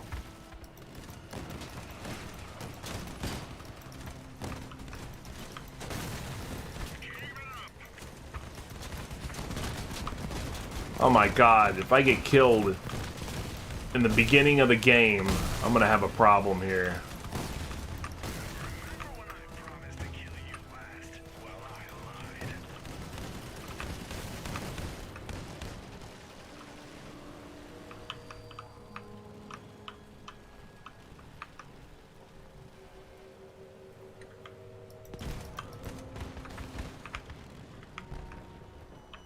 Yeah, he's already dead.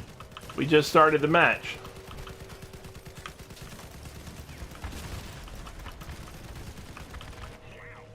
Well done.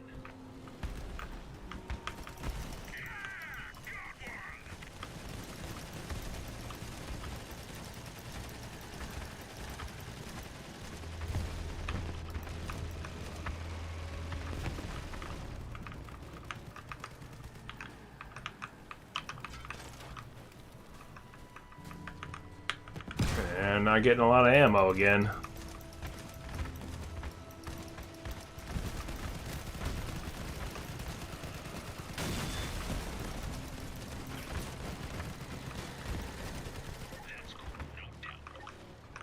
Nobody's dropping ammo. We're having the same problem again. I've only gotten like one.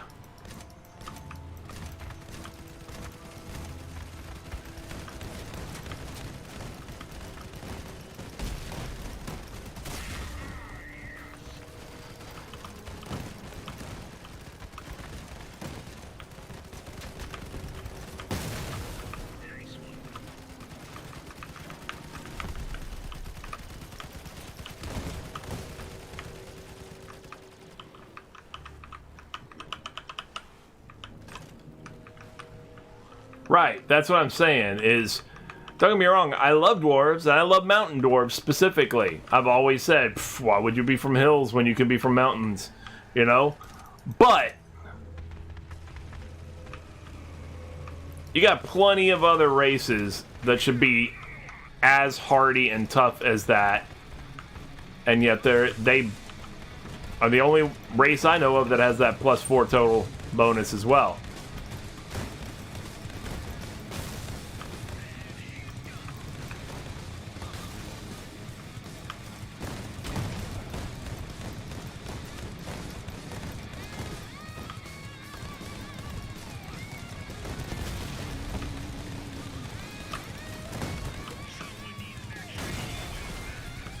Again, no ammo. Okay, 1 ammo.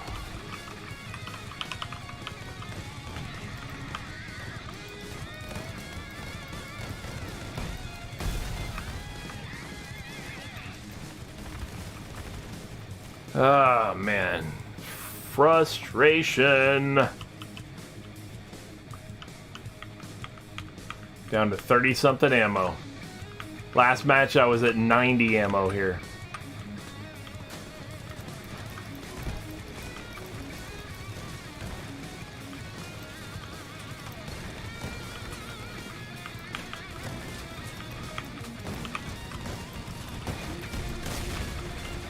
Thank you.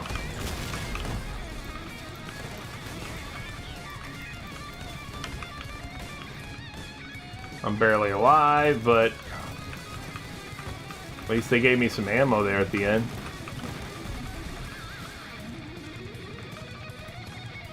Now it's even worse because the rule introduced in Todder, which allows you to swap out what attributes you get your racial bonuses to.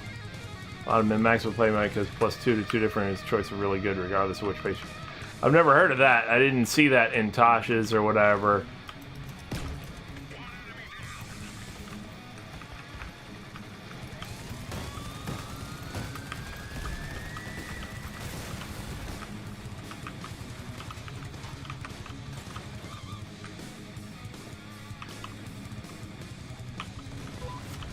So you can just swap out all the numbers. So if you've got a plus, what the hell is going on here?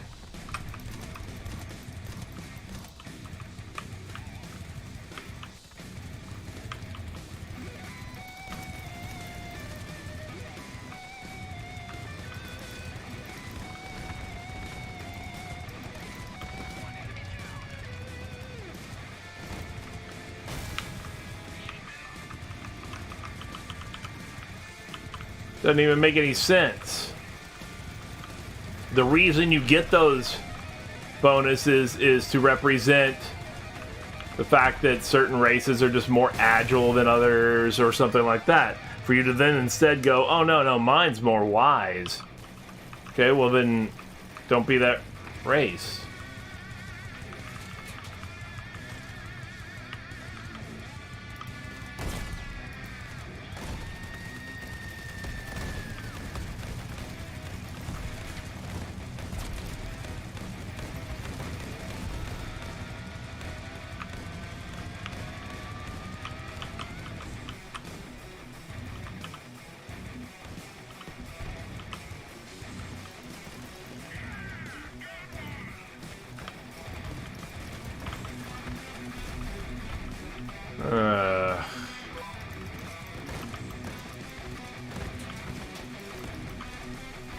I mean, I get the frustration when people say, oh, it's no good. Are there no dwarven bards? Because dwarves aren't, as a race, don't have natural proclivity toward those attributes.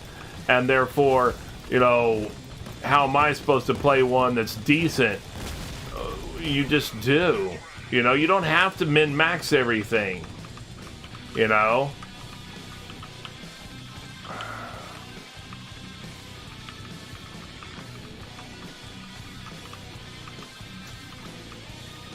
Yeah, I mean... Alright, then give them a floater. Say everybody gets a +2 in one stat and a +1 in another stat. The +2 is specifically determined by your race. And then the +1 is, you know, you have some leeway in where the +1 goes. That's a floater. You know? It doesn't have to be specifically assigned to a specific, you know, attribute. You could say, Like, all dwarves have a hardy constitution, therefore they get a +2.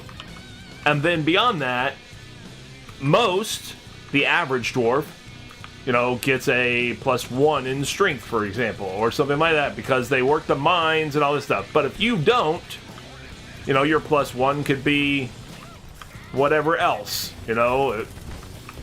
if you're a cleric of Morden, it's wisdom, if you're, whatever.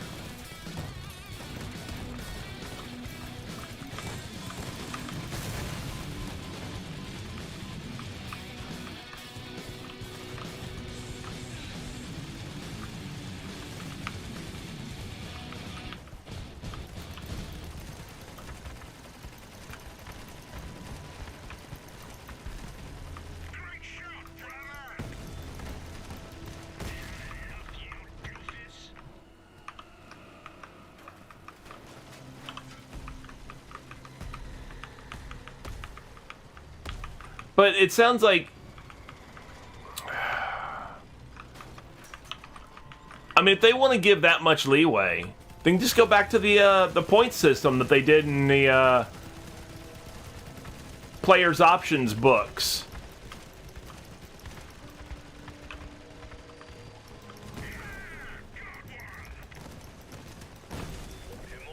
Which, don't get me wrong, I wasn't against that system. I liked it. I mean, it worked. It was AD&D though, so the system itself was obviously a bit complicated for many to learn. It wasn't super user friendly, but for those who had played it for years and stuff and were very familiar with it, it wasn't that big a deal. But at least you had a point system you could really truly customize your character.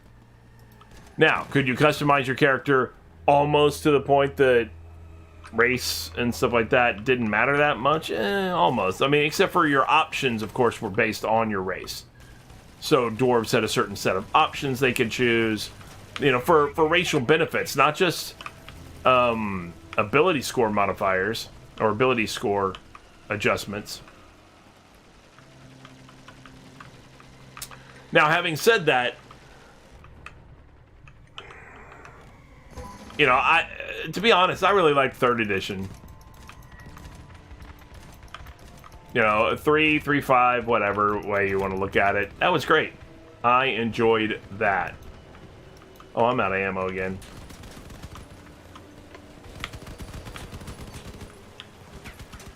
Well, I missed him.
Well, I mean, it is what it is. What are you going to do? If they're going to do that, then that's fine. They're entitled to do it. It's their game.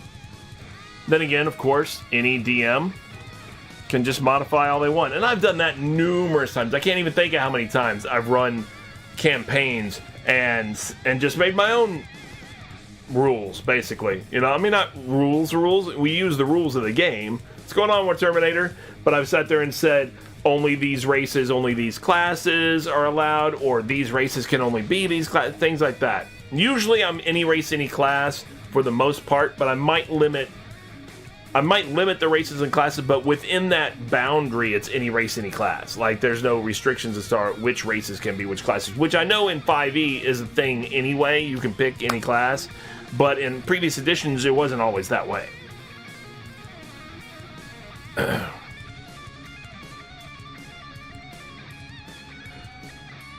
How are things in Cologne, right? Or Burgundy? Cologne. No, Burgundy. right? Yeah, Burgundy. Yeah, Cologne is not. It's Burgundy. Or is it Cologne? No, it's Burgundy. Damn it. I know it's one of the wine... Oh, crap. I didn't check who I'm fighting against. Wish me luck, people. Of course. The enemy I hate the most in hard raids. Dawn's children. Seems like more and more of the hard raids are Dawn's children than anybody else nowadays. It's like that's all they match you up against.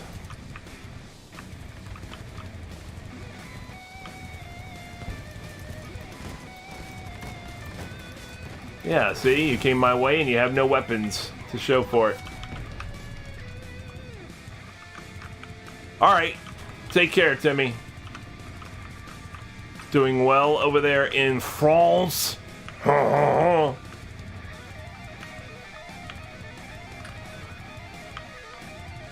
Because all Americans know that that's the way the French pronounce it. Whatever word with a French accent followed by a ha.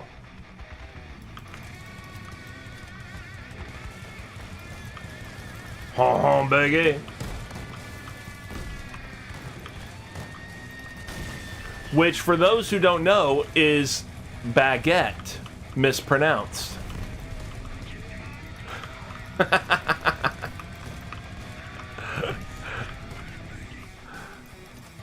I have a lot of American viewers, and they need to know these things. They should be totally informed that it's baguette mispronounced. Oh, don't worry though. All all stock photos of anybody in like a major city like New York or something like that who's coming back from the deli or the market or something like that, we all have baguettes apparently as well. It's just, it's in the stock photo, it's in the sack, you know, in the grocery bag with everything else. So that's how you know it's true.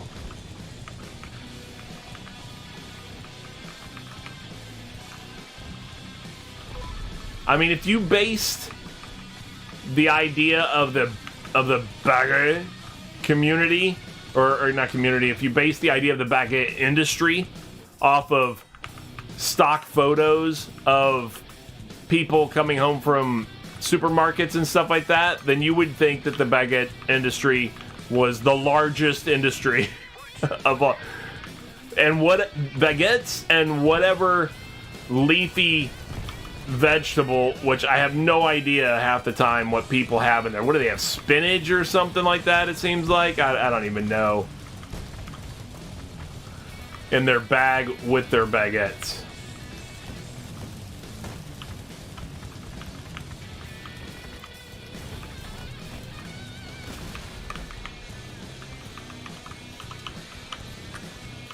Or is it parsley, or maybe it's just a bunch of it's not like a leafy vegetable like lettuce. It's like a leafy vegetable like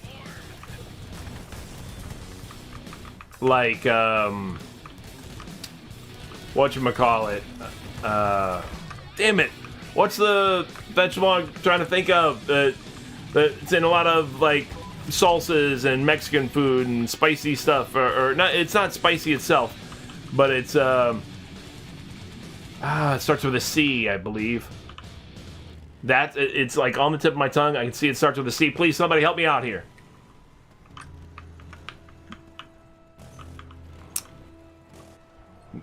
Dog is not it.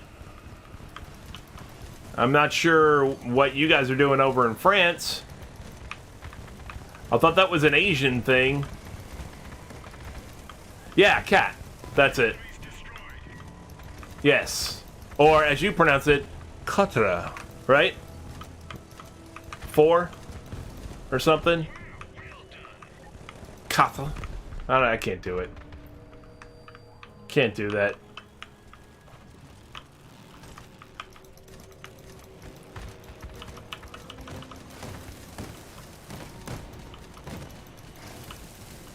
So many sparks. I hate them.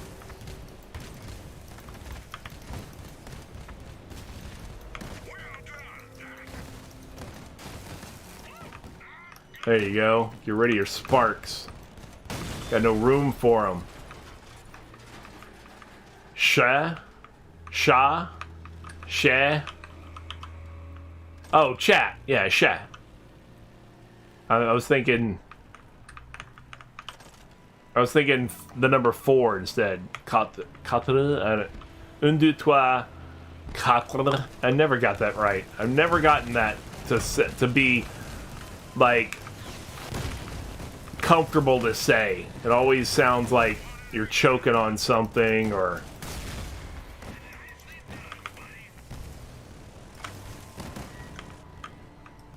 Yeah, carte. Because you gotta have that. It's not like catter.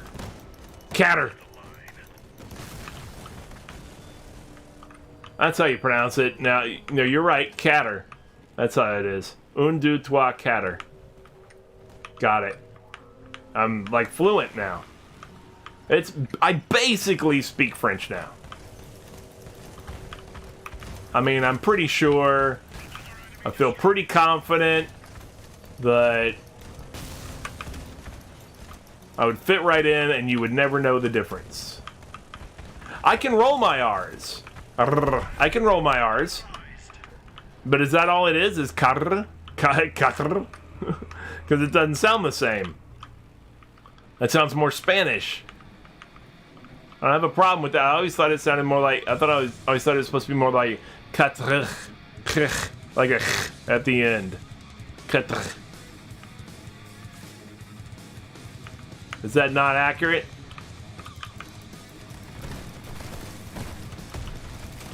Is how you roll R's, yes. Like in Spanish.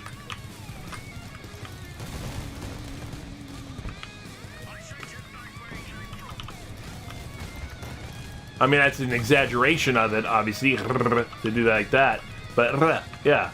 Like burrito. Burrito.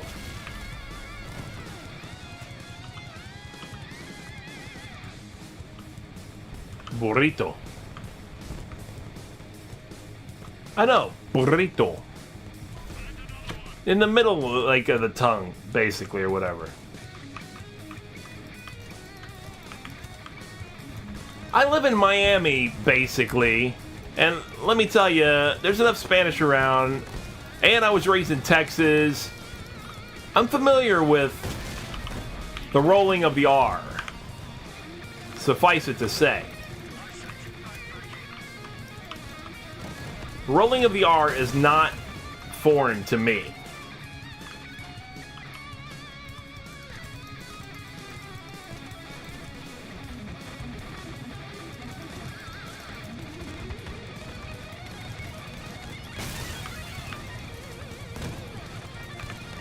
Uh-oh. It's a heist.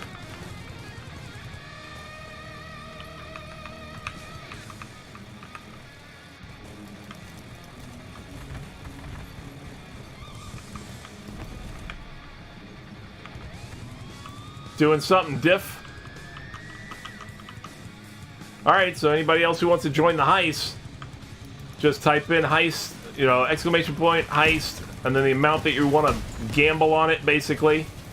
And then, it's like just a bet, but it's a little different. It adds a little variation to it.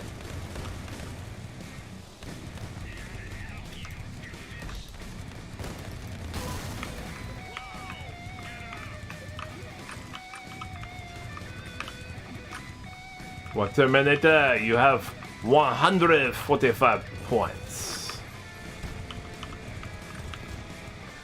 Yeah, those points aren't the same as the channel points at the bottom of the screen. Oh!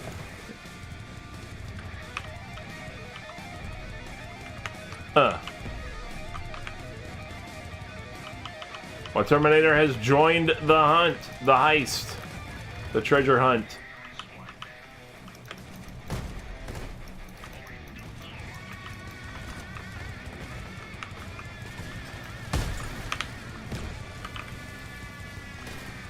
Uh-oh. Oh. Is this guy still on this? Enough with you. Am I the only one here? No, I got an ally here.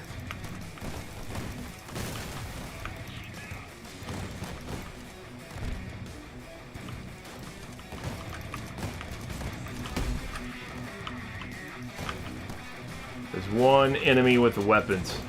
And now he doesn't have them. Oh, no, there must be two? Or no, that's my ally shooting, I think.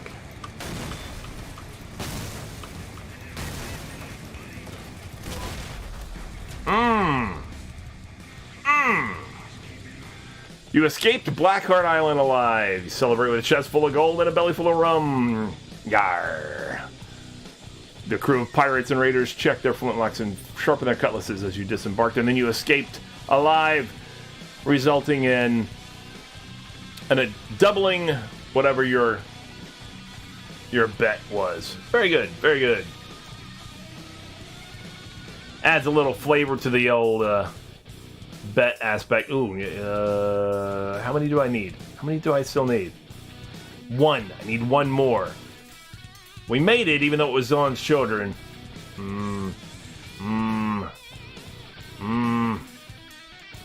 One more is all I need, and then I'm done with that. I'm doing it. I'm doing it! We're going. Come along. Come along with me. We're going to do it together. You guys, and me. Eye to eye. On the same page. We're going to make it happen.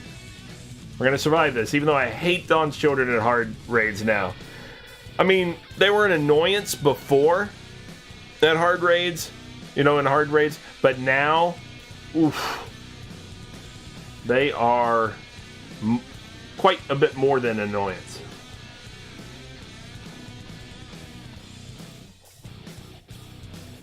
Sint 45.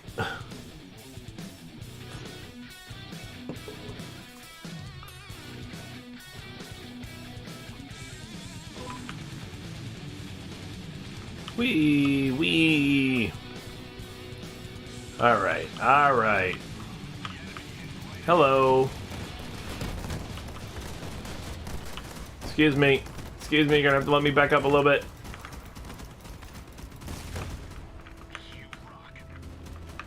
I don't want to be up there in the front. Yep, no weapon for you.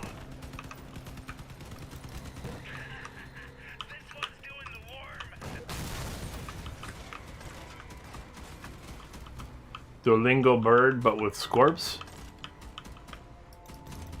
I have no idea what you mean. What are you even talking about? Nobody understands that.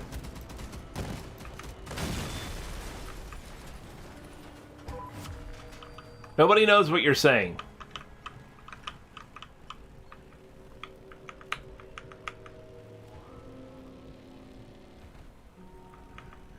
French, man. I'm telling you. Oh, see, now this guy's typing in Russian. That's what I need. French and Russian.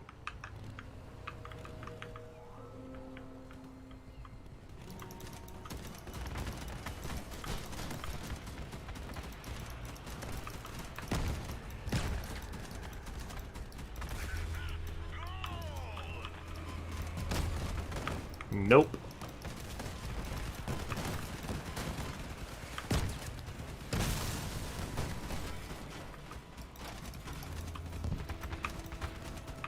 Alright, you guys can take that stuff.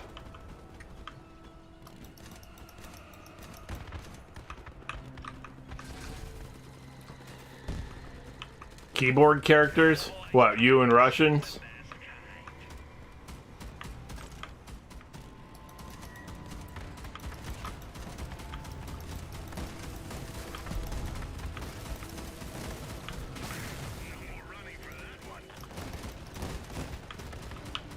No weapons for you.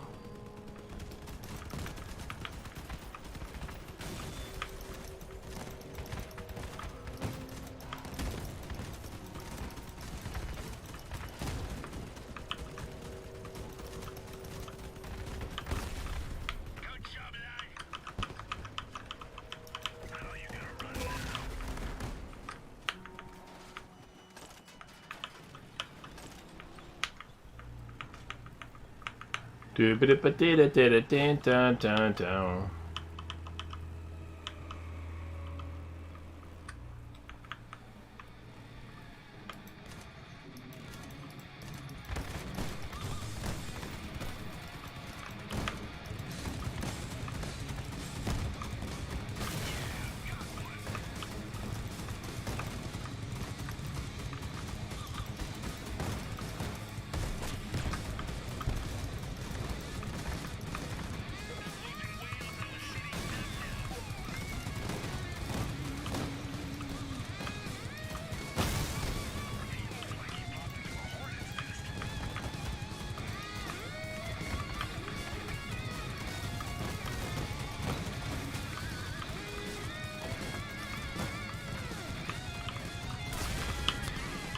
I'm letting them finish off these guys. I'm just doing my damnedest to take out their weapons.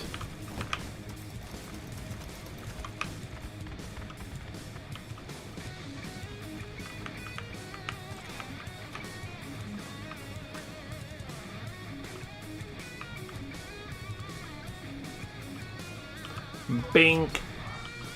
Let's get it going.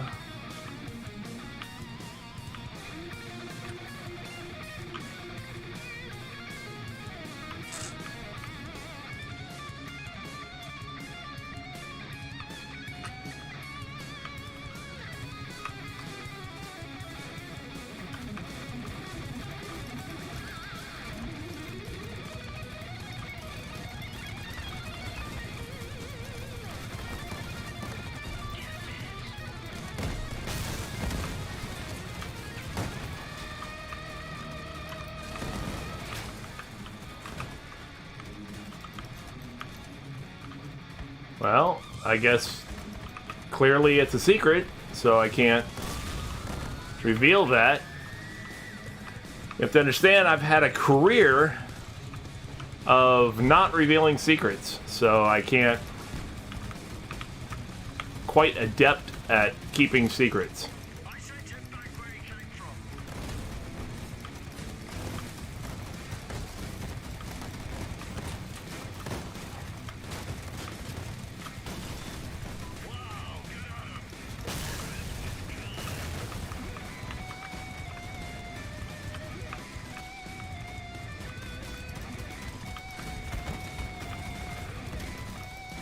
So how you doing today anyway, Beavis? Hopefully you are having yourself a grand old Friday afternoon / evening, depending on where you are.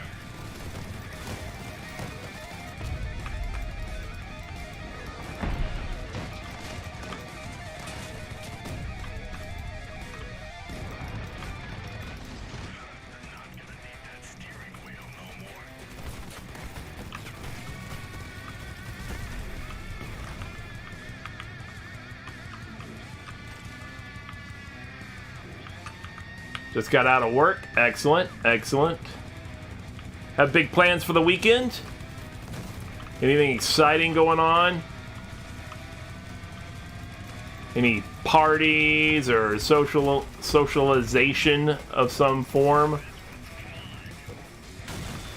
It's funny, you know, this post-COVID environment now, and not that COVID's gone, I don't mean that, but I mean the post-restrictions, for the most part, environment make it where you kind of feel like, you know, hey, we need to do things because, you know, we haven't been able to for so long and we don't know when we're going to be able to again and things like that. So I think it makes a lot of people kind of feel that way. You know, where we need to get together and do socialization and whatnot. Because you never know, all it takes is, you know, we're on the Delta variant now. What if the Echo variant becomes, oh crap. What if the Echo variant becomes some big super spreader event again? And all of a sudden you're like, oh crap. And we're all locked down again, you know?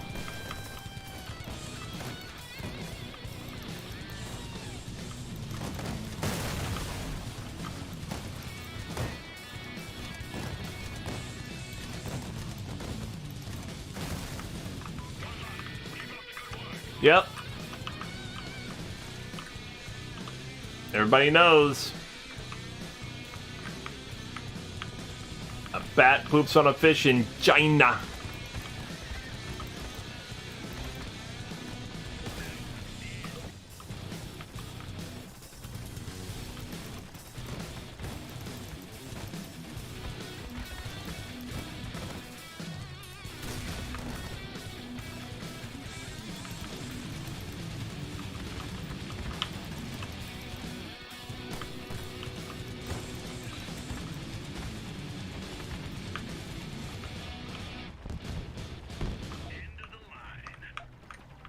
Yeah, it's just, if you had told people, 2 years ago, hey, guess what?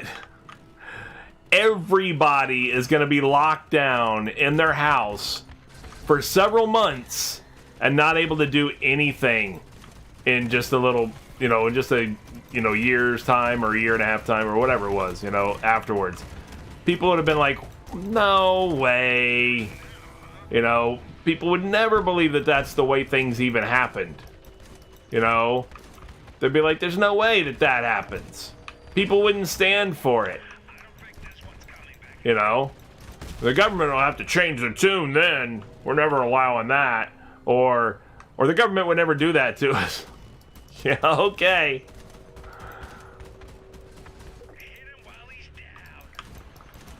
I mean, can you imagine?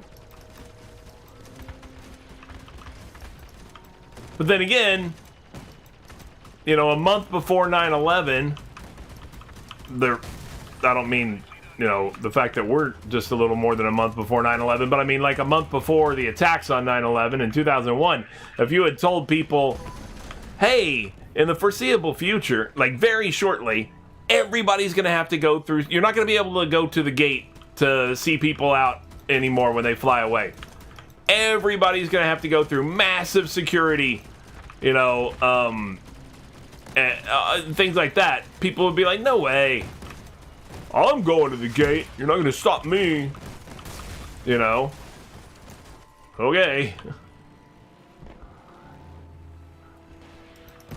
You're not going to be able to carry,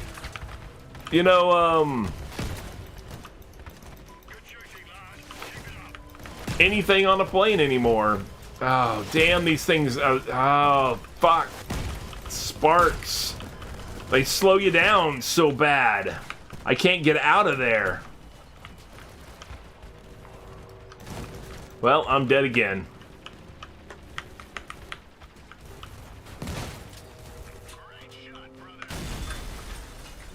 Yeah, no more. You can't even bring your shampoo.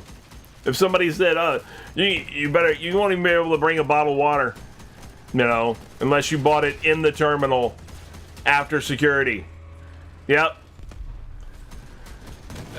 People would be like, there's no way. Ah, damn it. All right, fine, I'm using a repair kit. And of course I spawn right into just total death and destruction. Goodness, I gotta get the hell out of Dodge, man. Oh my god. What a catastrophe. What a catastrophe this whole thing is.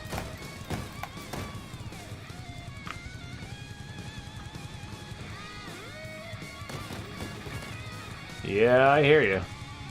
We haven't even touched the boss yet.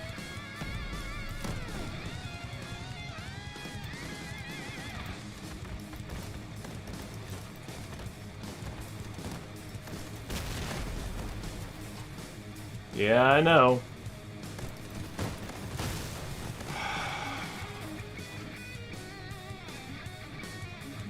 I would rather use the... Alright, so... This is a total waste. Well, alright. Alright, I'm gonna come in with them. I'm not gonna make one person... I'm gonna do it. I don't care. I don't care. Now it's just out of stubbornness. Now it's just being obstinate.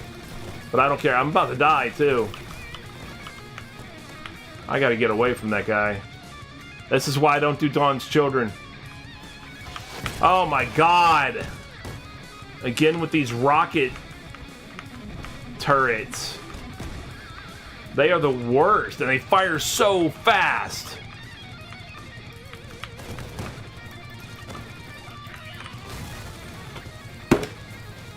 I'm not doing this again. I'm gonna write it off. I don't care. I'm writing it off. I don't care.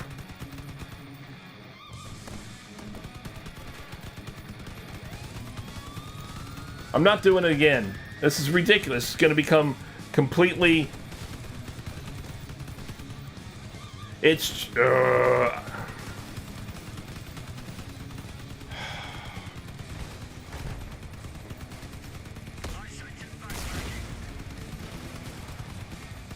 I've done 2 repair kits already.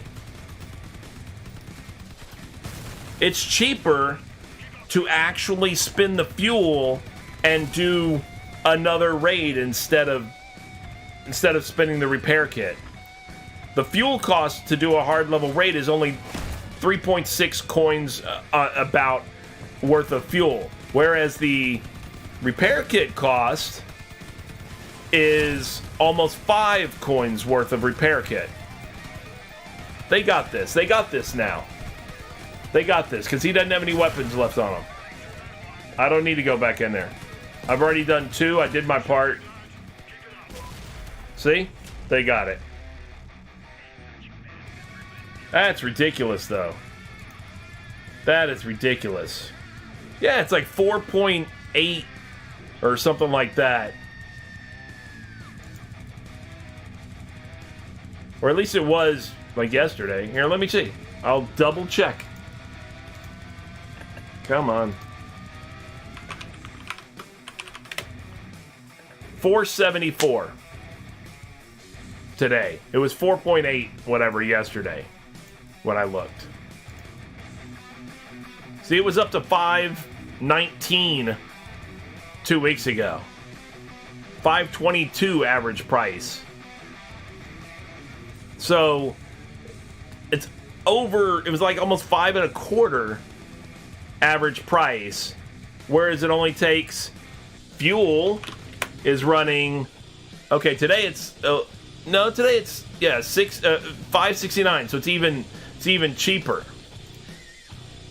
So and look at that. Fuel was only running at 542 there, but it's like averaging 569, 579, whatever it is.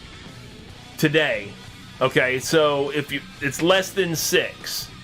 If it were 6, and so we're going to estimate high, and you're using 60 fuel, that's for 100 fuel. You're using 60 fuel for the raid, then you're getting then it's costing you 3.6. So since this is less than 6, it's actually costing you less than 3.6. Say about 3.5 coins worth of fuel to do the whole raid over, and get 2 lives out of that 3.5 coins of fuel, right? Whereas spending the repair kit is costing you 5 whatever it is, for just 1 additional life. Again, let's look at value. Let's look at value and say, well, I guess it makes more sense to just do the raid again instead of spending the repair kit to get in there. Like in my case, I just used 2 repair kits. That cost me 10 point whatever, about 11 almost, 10.5, whatever. 10.5 coins worth of repair kits, plus the 3.6 repair kit. So that just cost me 14 or 15, about 14 coins worth of resources to complete that mission. And what do I have to show for it? 220 copper.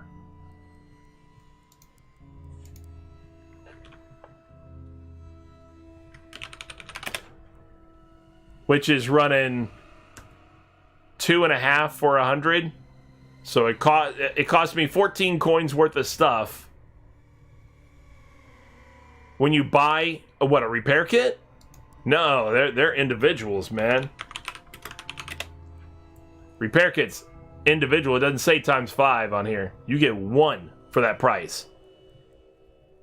Yeah, but look at it. It's $4.74. So if you look at it from the perspective of whether it's profitable to make and sell, I mean, they cost you 300 scrap though, and 90.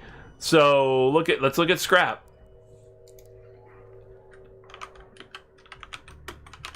But you get 5 of them.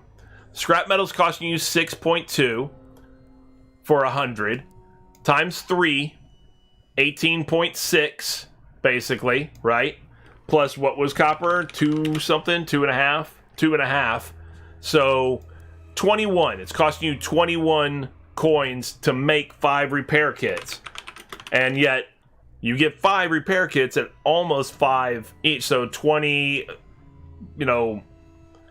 23 or whatever. So you'd make a couple of coins, and that's it. And they're instant builds, so it's not like, it's not like there's a time factor where it's hogging up your workbench or anything like that, and you could making other things. You could just sit here and really turn these things around and just make a couple of coins, couple of coins, couple of coins, couple of coins. It would take you a little while, of course, for them to all sell and all this stuff or whatever. Plus, you're really not going to make the couple of coins because you got to take out the market price too. You got to take out the market price. The market fees and whatnot. So you're really probably not making anything off of them, to tell you the truth. But yeah, I think they were cheaper to make, weren't they, at one point? If I recall correctly, they were. It always seemed like they were pretty cheap to make, but now they're not so cheap to make. I mean, you got to figure for 5, that's 21 coins worth of stuff.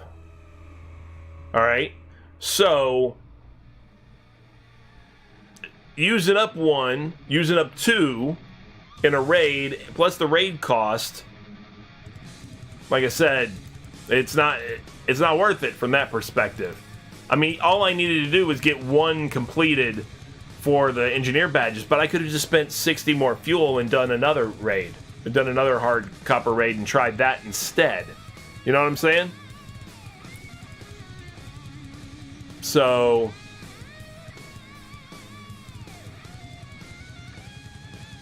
could have done it. It would have been a lot cheaper just to say, screw it, write that one off and spend 3.6 coins worth of fuel on another hard raid and done it, and just done it again and had 2 lives to do it with. It would have just taken a little bit of time. That's all. It would have just been a little bit of a time investment. But it wouldn't have cost as much in resources as that one I just did. But at least I did get it, so whatever, it's done. Alright, so we should be like 100 short. Yeah, 100 short. I want to go ahead and just get this thing. I'm ready to do these easy raids now. Let's fly through some easy raids. Yeah, I know. I'd rather do this one, I think. Right now. We'll give it a try. Oh, you're gonna come along? You wanna come along with me? I mean, you can. You're more than welcome to. Alright. Absolutely, come along. Yeah, I just want to fly through some easy raids, blow up some stuff, have some fun with it, not have to worry about spinning repair kits and crazy crap like that.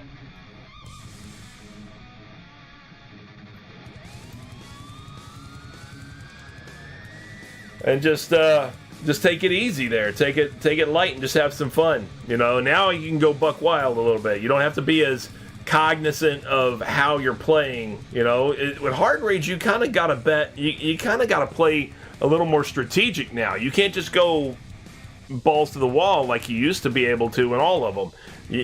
Normal raids, you can still get away with that. Easy raids, obviously you can do it. But hard raids, you gotta pay attention to it, and you have to play to your weapon's strength. In my case, with retchers, I need to stay back and lob and whatever.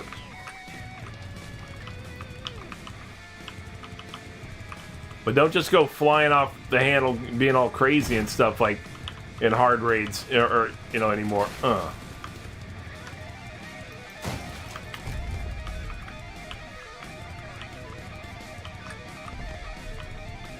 Alright, you get those ones back there, Beavis. Mines. Mines.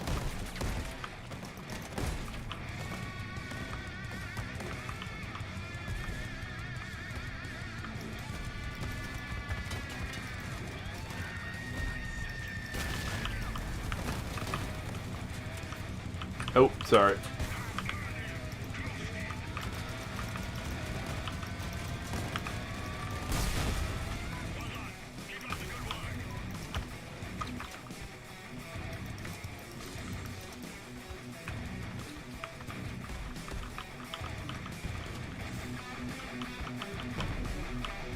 Where are we at?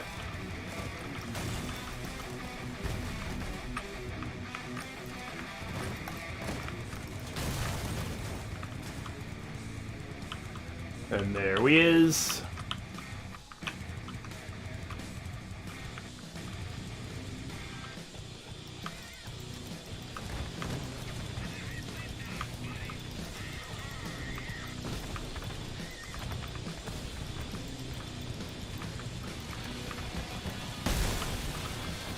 Excuse me, sorry.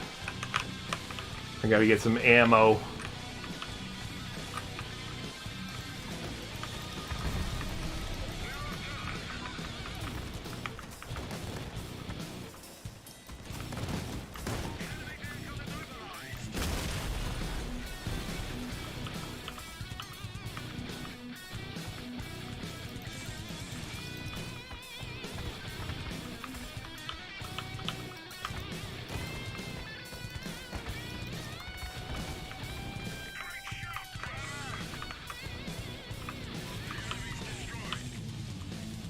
Do-do-do-do-do-do.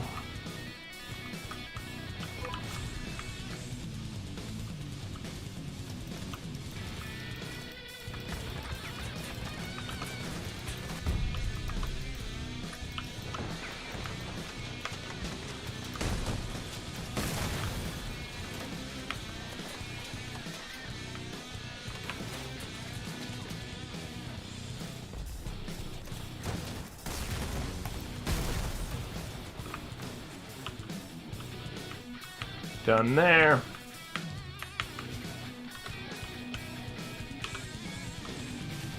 Let's go, let's go, let's go.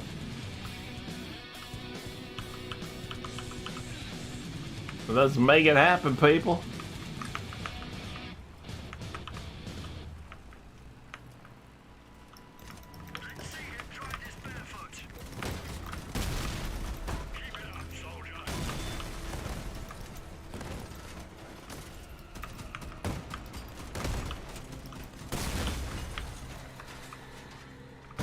Cap cans.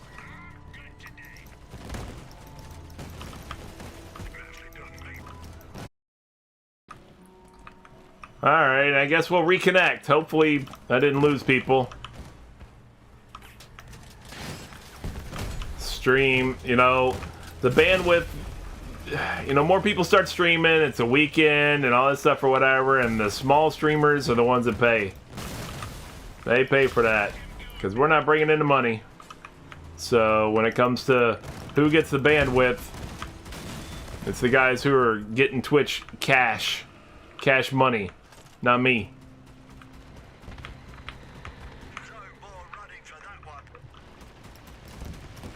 They had to rely on my money, well, or the money that my stream has generated, I should say, then they'd be hard pressed to keep a business running.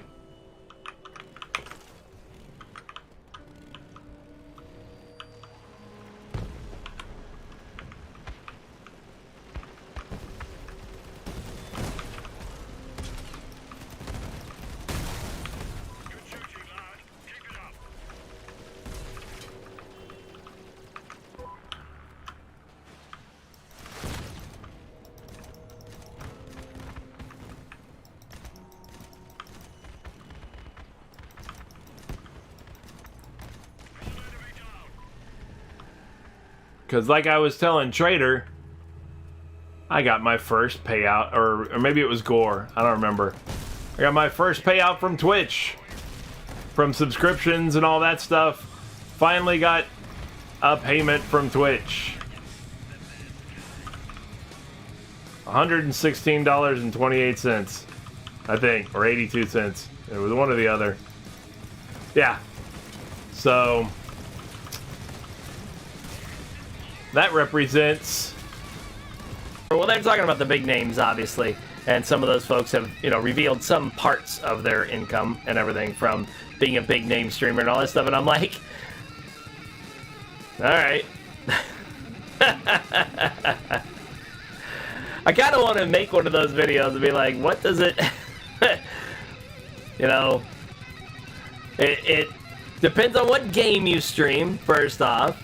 It also is it's partly timing, too. It's partly timing. Like, if I had started streaming not in this past February, but the previous February, when COVID hit, and everything for some kind of entertainment that they can see at home, and who knows, I might have picked up quite a bit more visibility at a time like that. Obviously, if you're streaming more popular games, then cross out too. That would probably help. Or other games that I have played. Most of the games I've played have been more, other than Valheim, which I've only had a couple of sessions of, most of the games I've played have been smaller communities, we'll say. A little bit, I don't know exactly what they're doing that's shooting themselves in the foot, exactly, it seems like, but there's got to be something.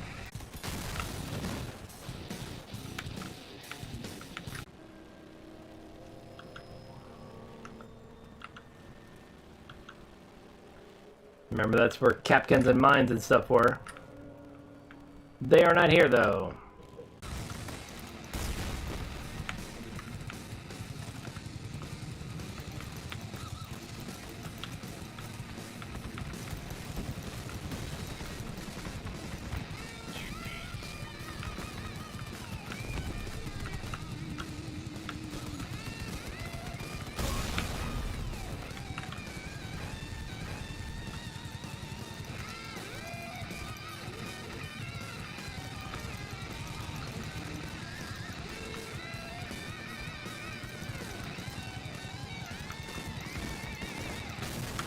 Nice. I think I need one more of those. Nope, it said close. Alright. Are you bailing on me, or you're just not? Oh, hold on. Ooh. This is so not a PvP build.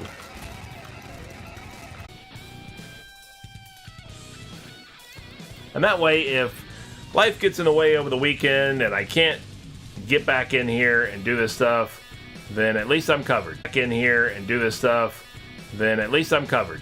At least I didn't leave engineer badges on the table like I did last week. Close. So close to that benchmark, man, 200. It's crazy. Cray. Gold and chrome this past week, very nice. Chrome looks nice. I'm not so big on gold, but I'm sure it could be nice on smaller parts as in like an accent. I just don't like it, overwhelming gold. Crash.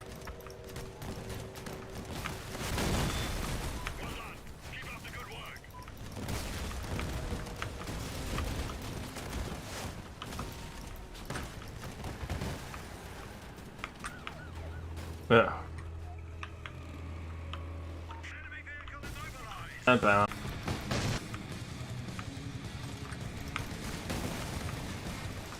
Did finish, of course, the weekly challenges, finish the daily challenge. That's the other thing I want to do. Let's do that first. No, you know what? I'm going to hold off. For a second. I'm going to look at the paint because I want to see is it called Blue Crash Test, or what's it called? Davis. I like Ice Crystal. That looks pretty cool.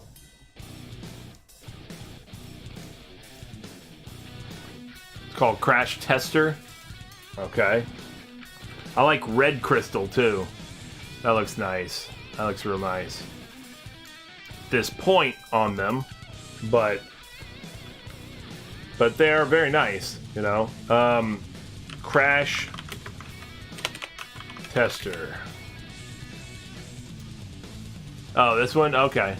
I gotcha.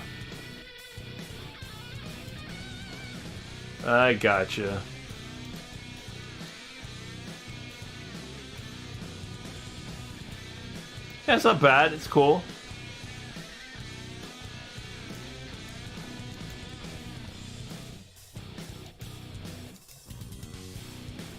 Yeah, I like this though.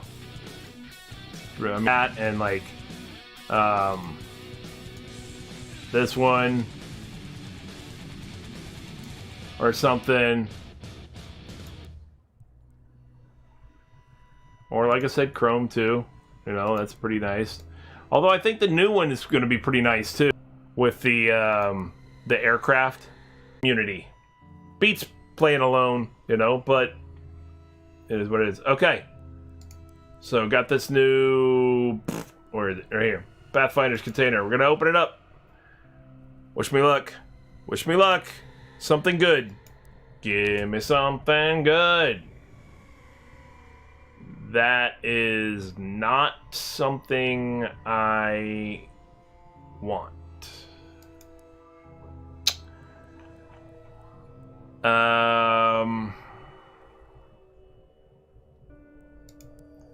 What is that running right now? Yeah. I mean, it's not horrible price. Here's the question. Do I take the chance to retry? Cost 1,000 scrap. Currently, I have 12,000 scrap. Now, I don't want to get caught in the cycle of, you know, blowing a ton of scrap to get this. Because, I mean, let's bear in mind, scrap metal for 1,000 is 62 coins on its own.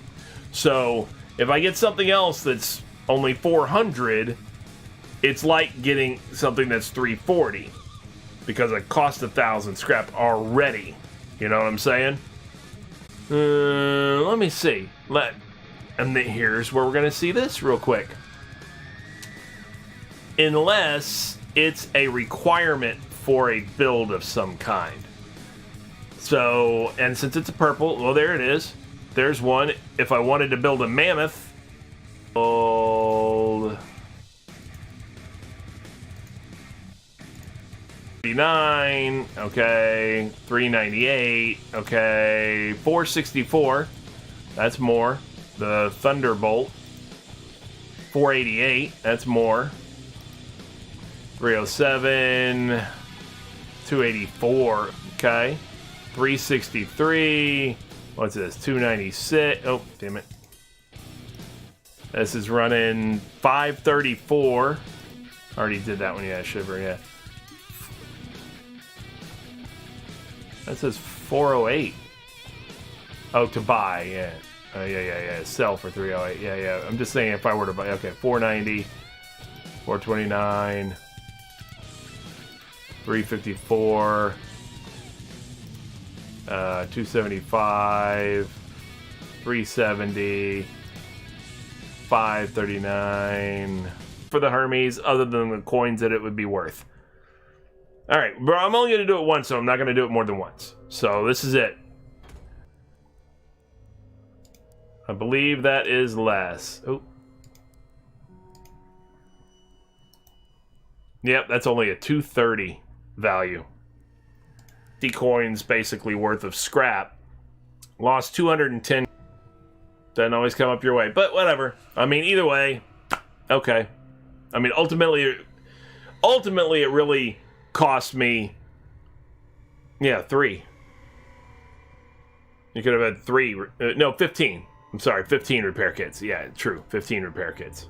Yeah, not 3. 3 constructions of repair kits. 15 repair kits. At, what did we say? 5, basically, a piece.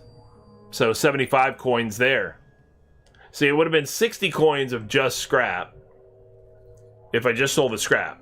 But made them into repair kits, could have sold them for like 75. Infinity billion. Yes. Absolutely. I mean, that's the scientific term for what we're getting at. But yeah, it turned out that great that time. Hopefully the next one will go better. So, I wouldn't have, though. I wouldn't have bought paint with it. But That's also assuming that people are even buying the damn thing. I guess there are. There's 118 offers and only... No, there's 118 offers, only 26 orders, which means you'd pretty much have to get closer to the, the sales request, number. You'd have to lowball it, essentially, because there's only 26 people looking for them, and there's 118 people trying to get rid of them. So you're not gonna. It's a buyer's market in this case. They can lower their price as far down as they want, and these guys who are trying to sell them would have to come down and match it if they want to sell them. So they change things.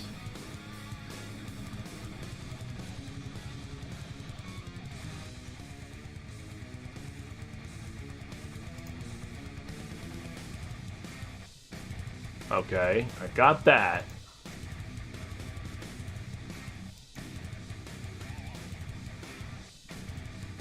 Alright. I don't know. I'll try it again. Seems like they changed the way it looks in here.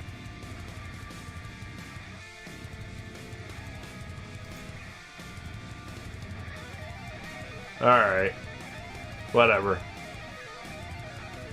We'll see if it works this time, because definitely some settings have changed, so who knows. I don't watch that. I don't play that. What's the deal with that? Let me... Oh, yeah. Oh, yeah. Crossout is a thrive row of the channels. I'm in 5th place. 18 channels streaming it. So that just tells you. Yes, you have to retype everything. It's all on you to do that. Yeah, there's 18 channels streaming to 45 people. Crossout is not the place to grow. I mean, don't get me wrong, it's fun and the community's decent and all this kind of stuff, even more so. Now, granted, a lot of the games that I play are probably not super mainstream, popular games and stuff like that, or that have a lot of viewership and everything. Yeah, it's just something I do, I guess. I don't know. I like a lot of... maybe I don't like the same things that a lot of mainstream folks like. I don't know. Maybe I have more patience than a lot of... I'm not as big on just like... I like something more cerebral. I don't like stuff that's just crazy, get in there and do little stuff. I mean, every now and then, depending on the style of the game, maybe. But a lot of games, it's not my thing.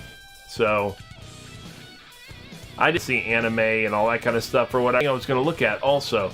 I was going to look and see the details of what we were talking about. Alright. So, it's an open world MMO. You're an adventurer shipwrecked on the supernatural island of Eternum. There's endless opportunities to fight, forage, and forge await you among the island's wilderness and ruins. Channel supernatural forces, wield deadly weapons, and a classless real-time combat system, and fight alone, which is in other words just a skill-based MMO. With a small team or in massed armies for PvE and PvP battles, the choices are all yours. I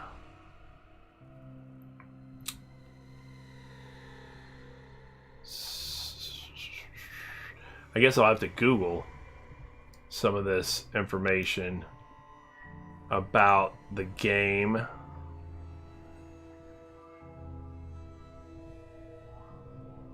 Oh, yeah. I forgot. Since I pre-ordered, in 4 days I can close the beta if I want the game, if I like the game and stuff like that, or whatever. I don't know. We'll see. I haven't done an MMO in a long time. Is New World MMO persistent?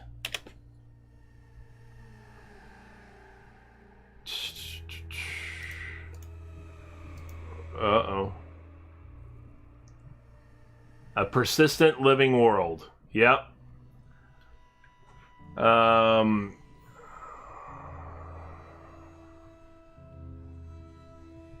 Set in a new world. This is a world where a land between Europe and America was located in the 17th century time frame. All the people look kind of colonialistic and that kind of stuff or whatever, but there's still kind of medieval type weaponry and stuff like that, as well as some guns and things like that in it. Land with magic and savage wild creatures. Land where you can make your own fortune. It's not exactly dissimilar to many other MMOs out there. If that's the case, how does it stand an interview, I guess? In quite a few ways, or maybe not. In quite a few ways, to be quite frank, there's crafting and building systems. With the setting of a new world comes a whole new land to explore and settle. It's exactly what we'll be doing, settling. The area of New World has a number of territories on it, and you, with your company, will inevitably want to settle on one of these and call it home. Each of these territories only covers a select area of land, and as a result of this, a very limited range of resources. That encourages you to personally explore, but also you and any players you have teamed with as a company to expand or even trade. One of the major elements of the game is the crafting and building system and the specializations that come with that. As you settle in a territory, you will build up the settlement that controls the area and even specialize that. Will you have a settlement that acts as a resource center that then feeds another territory of yours, creating an internal chain? With how competitive the world will likely be, you will need to trade, negotiate, and even ally with others. You can even tax others. Did make it clear there's a justice system in place within the game, and you can get a bounty on your head. There wasn't a huge amount of detail revealed on this feature, but it was made clear that these criminals can be hunted down, and it's certainly a way to play the game. Even the starting safe zones aren't truly safe for these criminals. Okay. As for your character, there's no rigid classes. Everything is freeform, and you will guide your own progression as to how you want to play. You don't have to focus on a combat skill. You can have a purely non-combat style character who has fantastic abilities in crafting, mining, or even cooking. You can be... of course, starting the game, most players will begin at a shoreline and work their way in. I asked exactly what the size of the map. The area I was shown is roughly 200 square miles. It's maybe a quarter of a fifth of the total land mass. In the initial stages, only a select area of the map will be open. As such, it comes out next month. The closed beta starts in 2 days, I believe. Today's the 18th? Yeah, it's 16th. I'm sorry, in 4 days. Is there a monthly fee for New World? No subscription fee to play. Yes. That's what I'm talking about.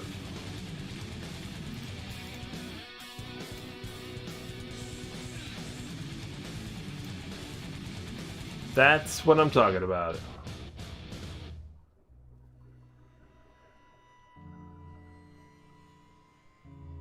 Alright, keep it there.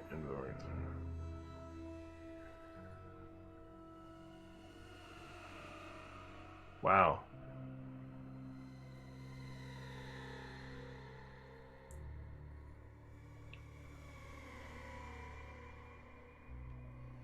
That's nice.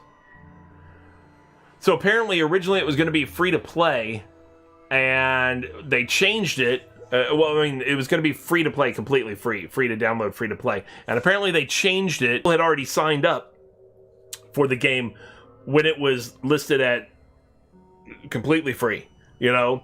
And so Amazon sent them all notifications, apparently, and said, you were the first people to sign up for the game, and it was supposed to be free to play, and we're going to honor that price for you all, because we're not just going to throw a fee on you guys. You guys still get the game for $0.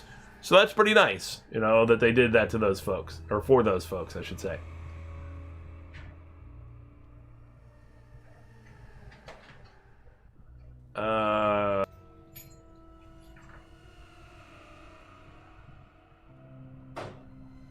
It had a past decades. All right, EVE Online, whatever. World of Arc, sure. So New World is promising 50 versus 50 PvP wars also. Otherwise, it relies on tried and true MMO ideas Questing, leveling, crafting are all there. If you like, you can ignore PvP completely. One of its major distinguishing features has nothing to do with the economy and politics. It's timing-based action combat system, which diverges from the typical click and whack MMO fighting.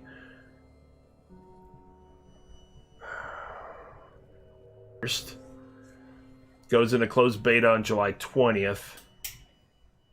No subscription fee. The one-time purchase.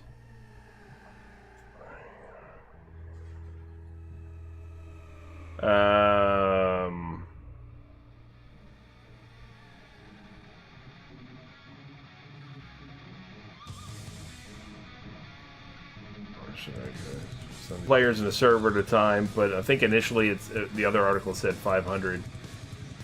What's the story? Kind of MMO. PvP territory control element. If you want, you can spend all your time fighting monsters, leveling up, and finding or crafting new gear. You can group up with other players to take on world events or attempt a boss fight. You don't have to pay much attention to player politics at all, and you can play New World like a standard open world RPG. If you want to...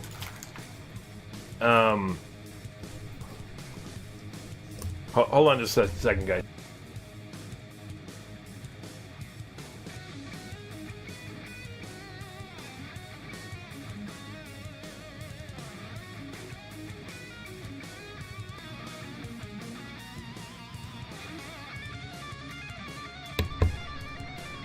Alright.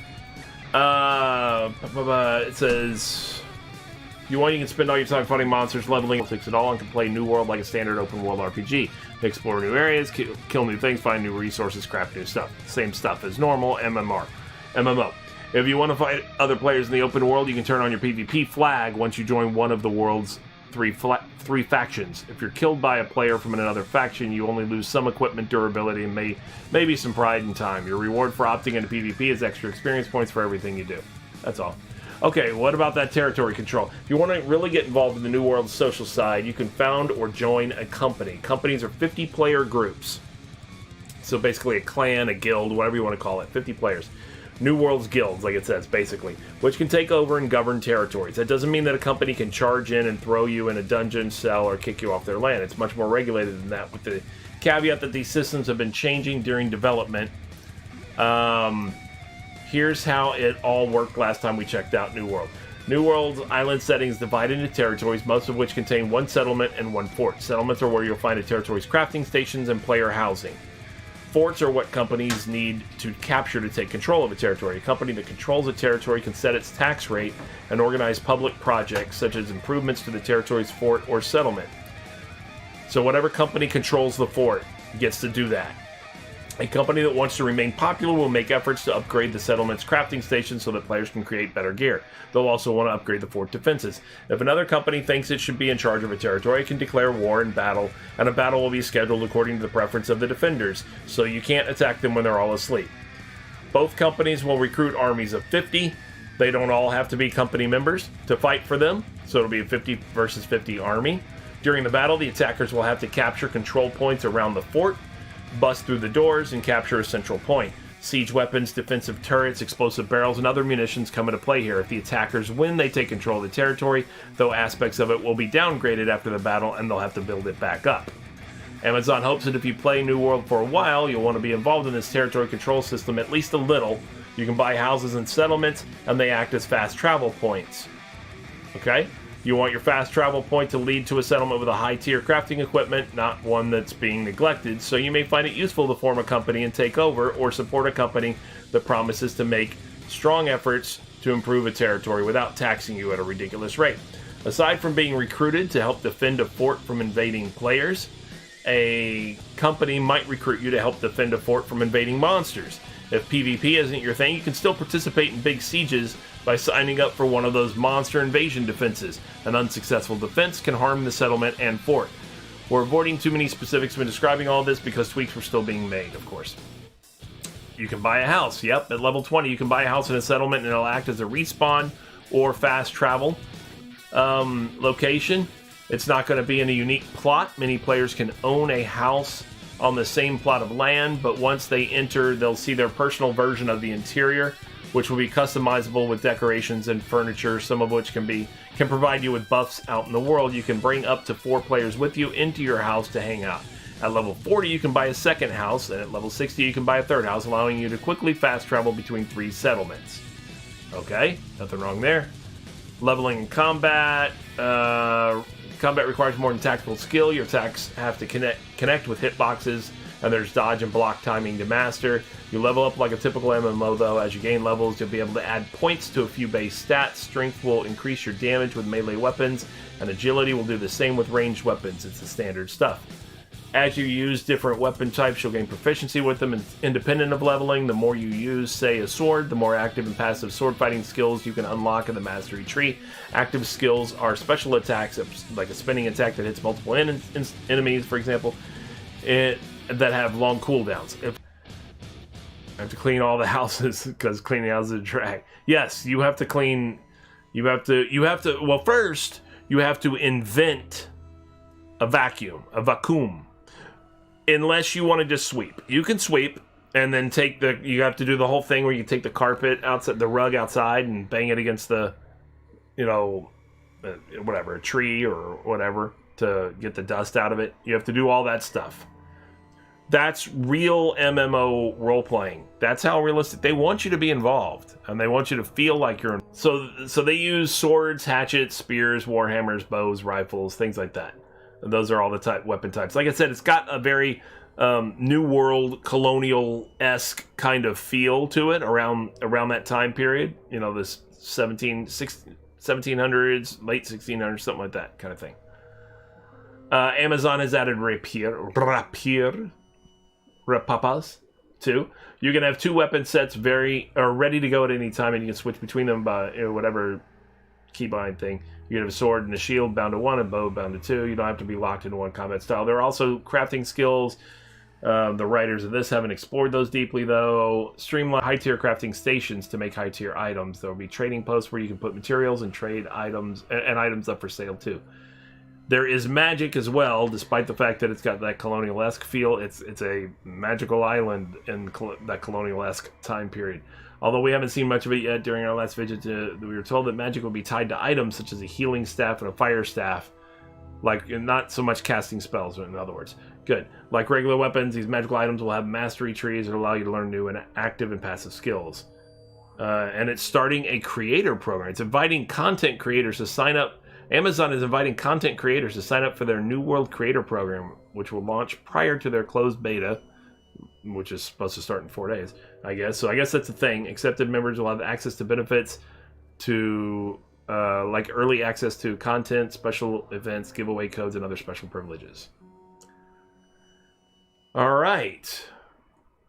Well, at least there's not going to be a monthly fee, and that I'm happy with. That's for sure. I was concerned about that. I guess the next question is...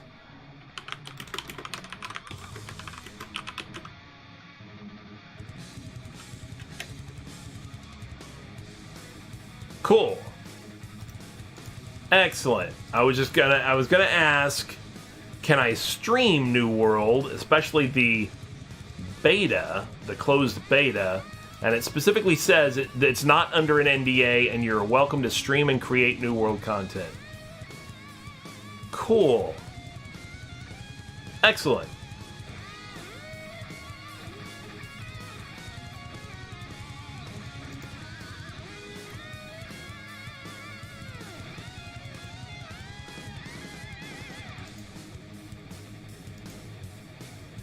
Anything you do in the closed beta will be wiped, though, before the official release on August 31st. So it's just to play around with it and stuff, and I don't get to keep any of that, any progress I make.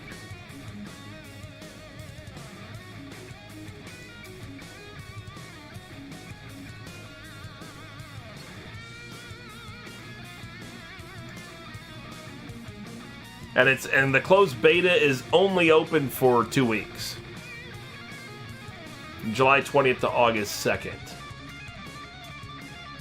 So I guess I'm going to have to do that a little bit.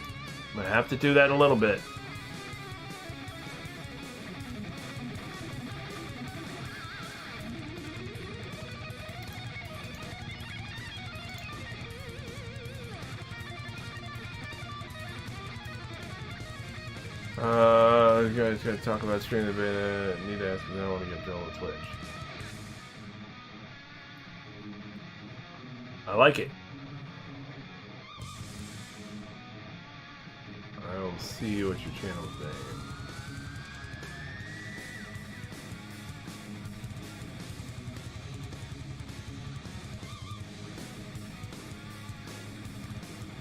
Yeah, I think that's gonna be a thing. I think I'm gonna give it a try. I'm gonna give it a try. It was on. It was. Well, it was available, so I pre-ordered it already. I already have it. Just waiting for it to load up, basically, or download when it becomes truly available. So, all right, excellent. Well, thanks for hanging out, guys. Thanks for hanging out. Definitely, as always, good to have you guys. How sad it is, though. I'm sitting here looking at Crossout, and I'm the 4th most viewed channel right now with 3 viewers. That's terrible. That's just not great.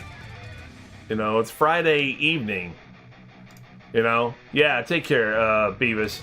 I was gonna try to raid, but it's Friday evening, and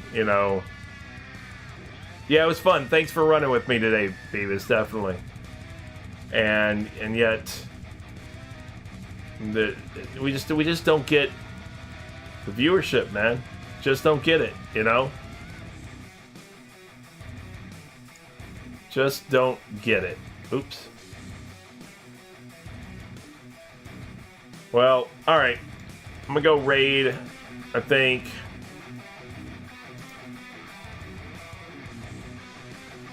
Because my girlfriend wants to go to dinner, and that's cool.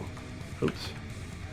So I would like to go to dinner myself. I'm hungry, so I'm gonna go raid. I'm just gonna go raid Welly. There's not a whole lot to choose from right now, and hopefully you guys will have some good times over there. And tell them I said hi. Actually, I'll stop in with you guys anyway. That's on Tuesday. That's -4 UTC. Playlist set up on my YouTube channel. It's also called Secret Squirrel Games, and it also has the same logo that's right here above my head. Thank you for tuning in today. I've enjoyed my Friday afternoon with you guys. I hope that you guys all enjoyed yourselves as well. And I look forward to seeing you guys next time. I gotta go get some dinner. And hopefully you guys enjoy your weekend as well. If you have big plans, great. If you don't, so be it. That's fine. Chill as well. Have a good time. And I will talk to you guys later. All right? And thanks for hanging out with me. Like I said, take care. Peace.